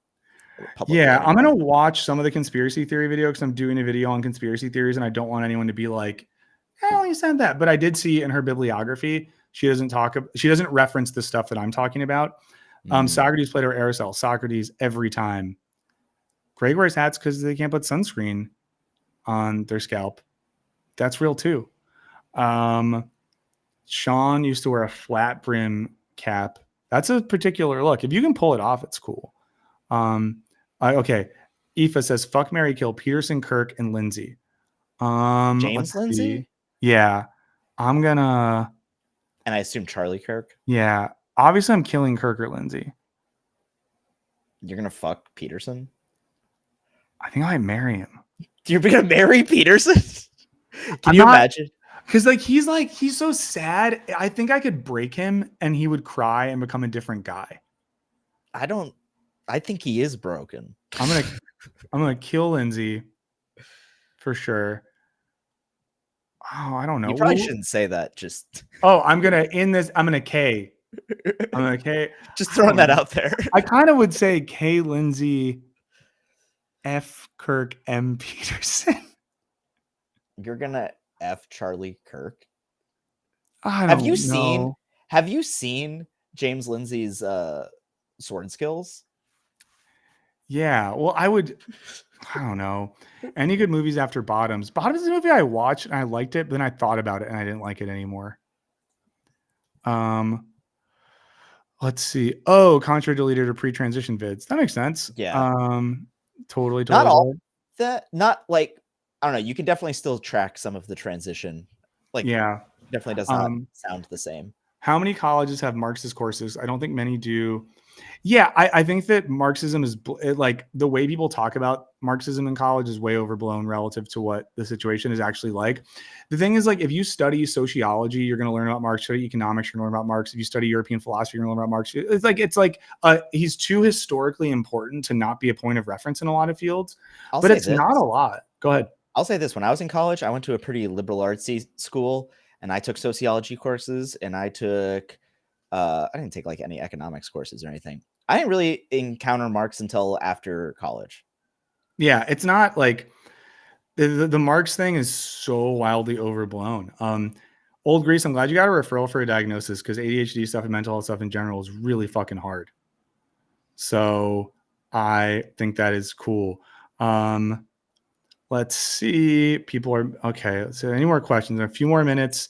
What's your favorite Star Wars? Andor, come on. If we're going to say movies, I'll say probably Empire.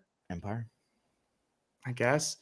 You know what? I really think Revenge of the Sith is better than its reputation. Although I feel like there's been like a renaissance. Yeah. Okay, let's see. We're almost okay. I think we're sometimes you follow Smarter Every Day. I don't. Do you know what Smarter Every Day is? No. YouTube's so weird. I mean, it's in a positive way that depending on how your like algorithm is crafted, there's stuff that I think for some of us is so like it's always 11 million subs. Yeah, I have no idea what this person. Holy shit. Yeah, Hellraiser Fleshlight said. I'm sorry, what? Hellraiser Flashlight. The only course I had that mentioned Marx was a philosophy course. Henry said, "What's your favorite guitar?" Right. If you're asking in general, I know I only have a couple, but I have a Fender, like it's like a 60s style Jazz Master that I like very much, and I like Jazz Masters in general. I think they're very fun. I think they're very fun guitars. Sean is a prequels apologist. That's a tough hill to die on, man. I mean, I think that the concept of the prequels is pretty interesting. I just think that they're really wooden. Yeah. It's good to clear out your YouTube history so you're exposed to new stuff. Yeah, it feels like you get in too deep sometimes. Open it in an incognito tab. Yeah. Okay, final call for questions for this special World Historic AMA because yeah, the plaques are just the next one's $1 million, right?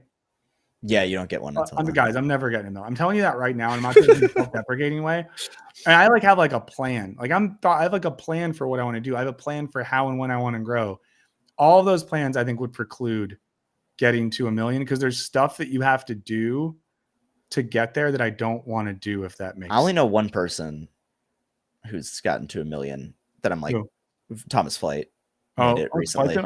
He's $1 million. FD got to $1 million recently. Oh, that's right. FD. I've talked to FD. But like, I don't know how he did that. That's crazy. Yeah. But in general, guys, like the people that get to $1 million, I would say make content that is more aimed at YouTube. You know what I mean? Like is more like it's more. I don't even say clickbaity in a negative way. I don't think I've ever had a gay dream. How are you defining gay? Where like I fuck a dude or suck a dick or something? Okay. So it's gotta be like explicit, like you can't just like I don't know. I guess it wouldn't be, it wasn't. I don't have dreams where I like thoughtfully long for the touch of a man. No, I mean like if I've never like banged a guy in a dream. Right. I almost wish that I would have because that'd be more interesting. I'm boringly straight and not in a way that I'm proud of. It'd be much more interesting to not be so boringly straight. Is Andor really Marxist? No, I don't think. No, it's not Marxist in any sense. No. Well, I think that it reflects elements of class conflict that you can. It is a show that can be read via a Marxist lens without much effort. Yeah, but at the same time, I feel like Marx would be like, it's still making money for Disney. Yeah, of course. So it can't be to some degree. Evan, I did not buy a bass. I want to get a bass soon. I just need to like make some more money. Allie says, "What's your favorite Stevie Wonder song?" Huh. I'm drawing a blank. What's the album? Is it like Nature Sounds or something? I think that's the one I like a lot. Let me look that up. I'm not going to cheat by saying a song title I didn't think of, but what's the nature thing? Is it Nature Stevie Wonder? Let's see what that gets me. Am I just making things up? Or is it Earth's Creation, the album I like? I don't know. I'm going to think about this later, but I'm sorry that I don't have one off the top of my head. Overdrive, Distortion, or Fuzz. Overdrive and Fuzz, never Distortion.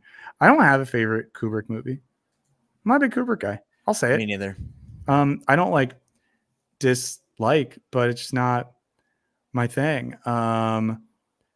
You've gained 4K in a week, so 100 million in 250 years. So Calvin points out the schedule there. Let's see. They did the math. Yeah. Dr. Clonic says, if I want to become one of those guys online that clucks tongues and tell people to read theory but haven't read any real theory, where should I start? Read some Plato or something. You know? Don't even start with contemporary theory. Or just don't read theory if you want to be a person who tells people to read theory but doesn't read theory. Yeah. Sean says, would you ever simulcast to Twitch? Eventually, I think I wouldn't do that until I get to the point where I'm just streaming off one YouTube channel. I don't want to stream to I'll say two this things. Go ahead. about Twitch is that you won't get copyright striked if you react to like Jubilee or whatever. Like I do my live stream watch alongs of like the West Wing and other stuff on I probably shouldn't say that, but on Twitch, yeah. Yeah. Courtney Lee's correct that Marxism doesn't have a monopoly on materialist analysis. It's like a go-to. I'm not sad about Brian Wilson being dead because he was old. He lived a good life, but the last few years were kind of like sad. And I hope that he's like in peace, you know? I'm not trying to be corny. Oh, Journey Through the Secret Life of Plants. That's the album that I was thinking of. Thank you. I was like, the Nature album. They're just in your brain. Yeah. Do you agree with the late great Hannibal Lecter that trout is the most Nietzschean fish? Yeah. Yeah, why not? Is that something he said? I guess so. I've never listened. I love Propaganda. What is Propaganda? They're punks from like they're Canadian punk band from the I want to say like early 2000s, but like late 90s, early 2000s. They're still around, but like they have like a lot of songs that are like the only good fascist is a dead fascist. And that's cool. Yeah, no, they slap. They're great. I'll get through his last few. I never like had their song "Fuck the Border." That's a good one. Oh, nice. I never had a ska face, so that is a real thing. Oh, there's one more. Thoughts on? I love Bruce Springsteen. I love Bruce Springsteen so much, and there's so many things I'll defend about Bruce Springsteen. He's not perfect, but he's maybe the best we've ever had as a modern American songwriter. There's just so many things that I love about Bruce Springsteen. All of my favorite people love Bruce Springsteen. Yeah. And I like if you think you don't like Bruce Springsteen, listen to his first 4 albums and then read his book. Ideally get the audio book. If you don't like Bruce Springsteen, sit with him until you do.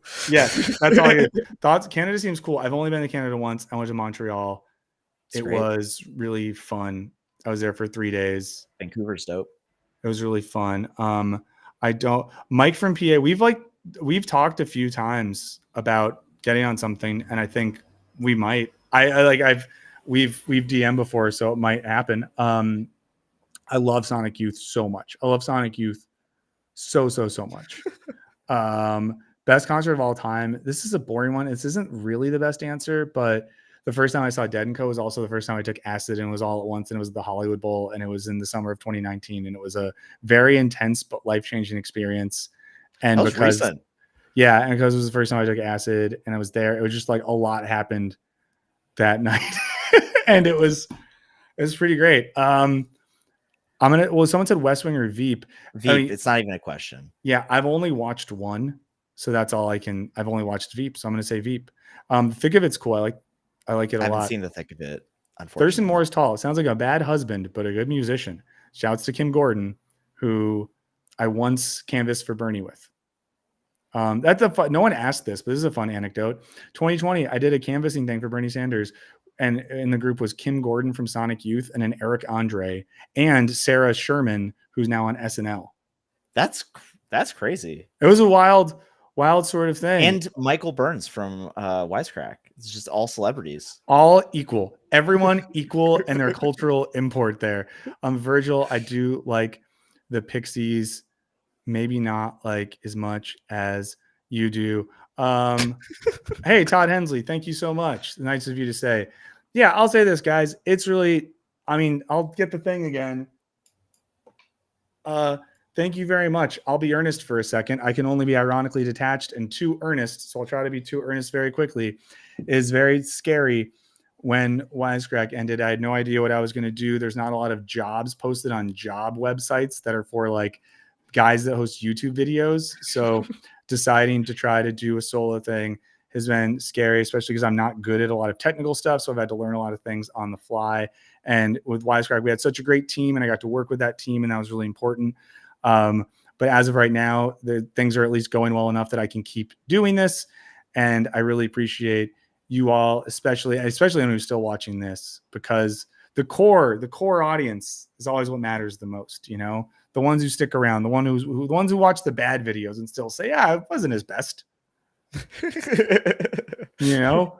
So, but I watched it. Yeah. watched it. And John Duncan will make an appearance. I'm just streaming in like the afternoon now, so I might have to figure out a time where it works for him in the UK. And yeah, guys. Oh yeah, I think next week to tease next week's stream. I might say her name wrong. Hazel Thayer, a Canadian journalist and YouTube person. Is it TH Thayer? I'll ask her if I'm saying her name Chat right. is amped. Is going to come on next week. I saw one of her videos. I'd never seen her before. I thought her video was really cool. So I just emailed her and she was nice. There's a few people I will say who I've emailed recently who I'm kind of shocked they haven't hit me up. Really? Or even, yeah. I've said too much. It wasn't me. It wasn't you, but just people who I'm like, not, and I'm not like big famous people that I feel like we're at the same level or even have smaller channels than me. And I was like, hey, I love your stuff. It would be great to chat. Nothing. I have found that sometimes it takes people a while to respond. Yeah, everyone's mentally in this unwell. business because nobody is. I feel like a lot of people get into YouTube because they like working their own hours, and they're mentally unwell. That's right. Yeah, and they're deeply mentally unwell. Thank you, awesomely numb. But yeah, as always, if you guys have people that you want me to get on, please do let me know because I'm always happy to hit people up as long as it seems cool. Although I'm doing the thing where I'm really trying to Google a little bit because a couple people someone is like referenced for me to talk to, and I've almost emailed them and I looked them up and they have some like kind of wild takes. And I'm like, I don't know about that. As always, I say this annoyingly, but even if you don't want to pay money, which is totally fine, sign up for the Patreon because I always let you know when I'm streaming. And then I always have links to all of the full streams on there. Even if you don't pay, those exist. So hey, Henry. Do that. What's up, Henry? And if there's anyone you guys want to see me talk to, hit me up if you're on Patreon, hit me up on social media, hit me up on email. I got to stop because my daughter's going home from school soon. I got to have this whole setup shut down before she comes in. And the best part of my day is when she gets home from school and I get a big hug. I want to get my hug, guys. I want to get my big hug from my little guy. That's your cocaine. That's my cocaine, baby. But thank you so much for hanging out today. Yes, thank you so much to Jackson. If you don't subscribe to Skip Intro, please do. And if you really like Skip Intro and you have some money, consider signing up for the Patreon. Consider signing up. Consider signing up. I'm not on Patreon. I'm on Patreon.com. You're on Patreon. Thanks Hell again. Yeah, congratulations, buddy. Thanks, YouTube. What if I just smashed it? I was like, I'm punk rock. Thanks to Matt McManus for coming on earlier in the show. Thanks to everyone for hung out for this one. I will see you guys next week. Later. I'm going to do. Can you still hear?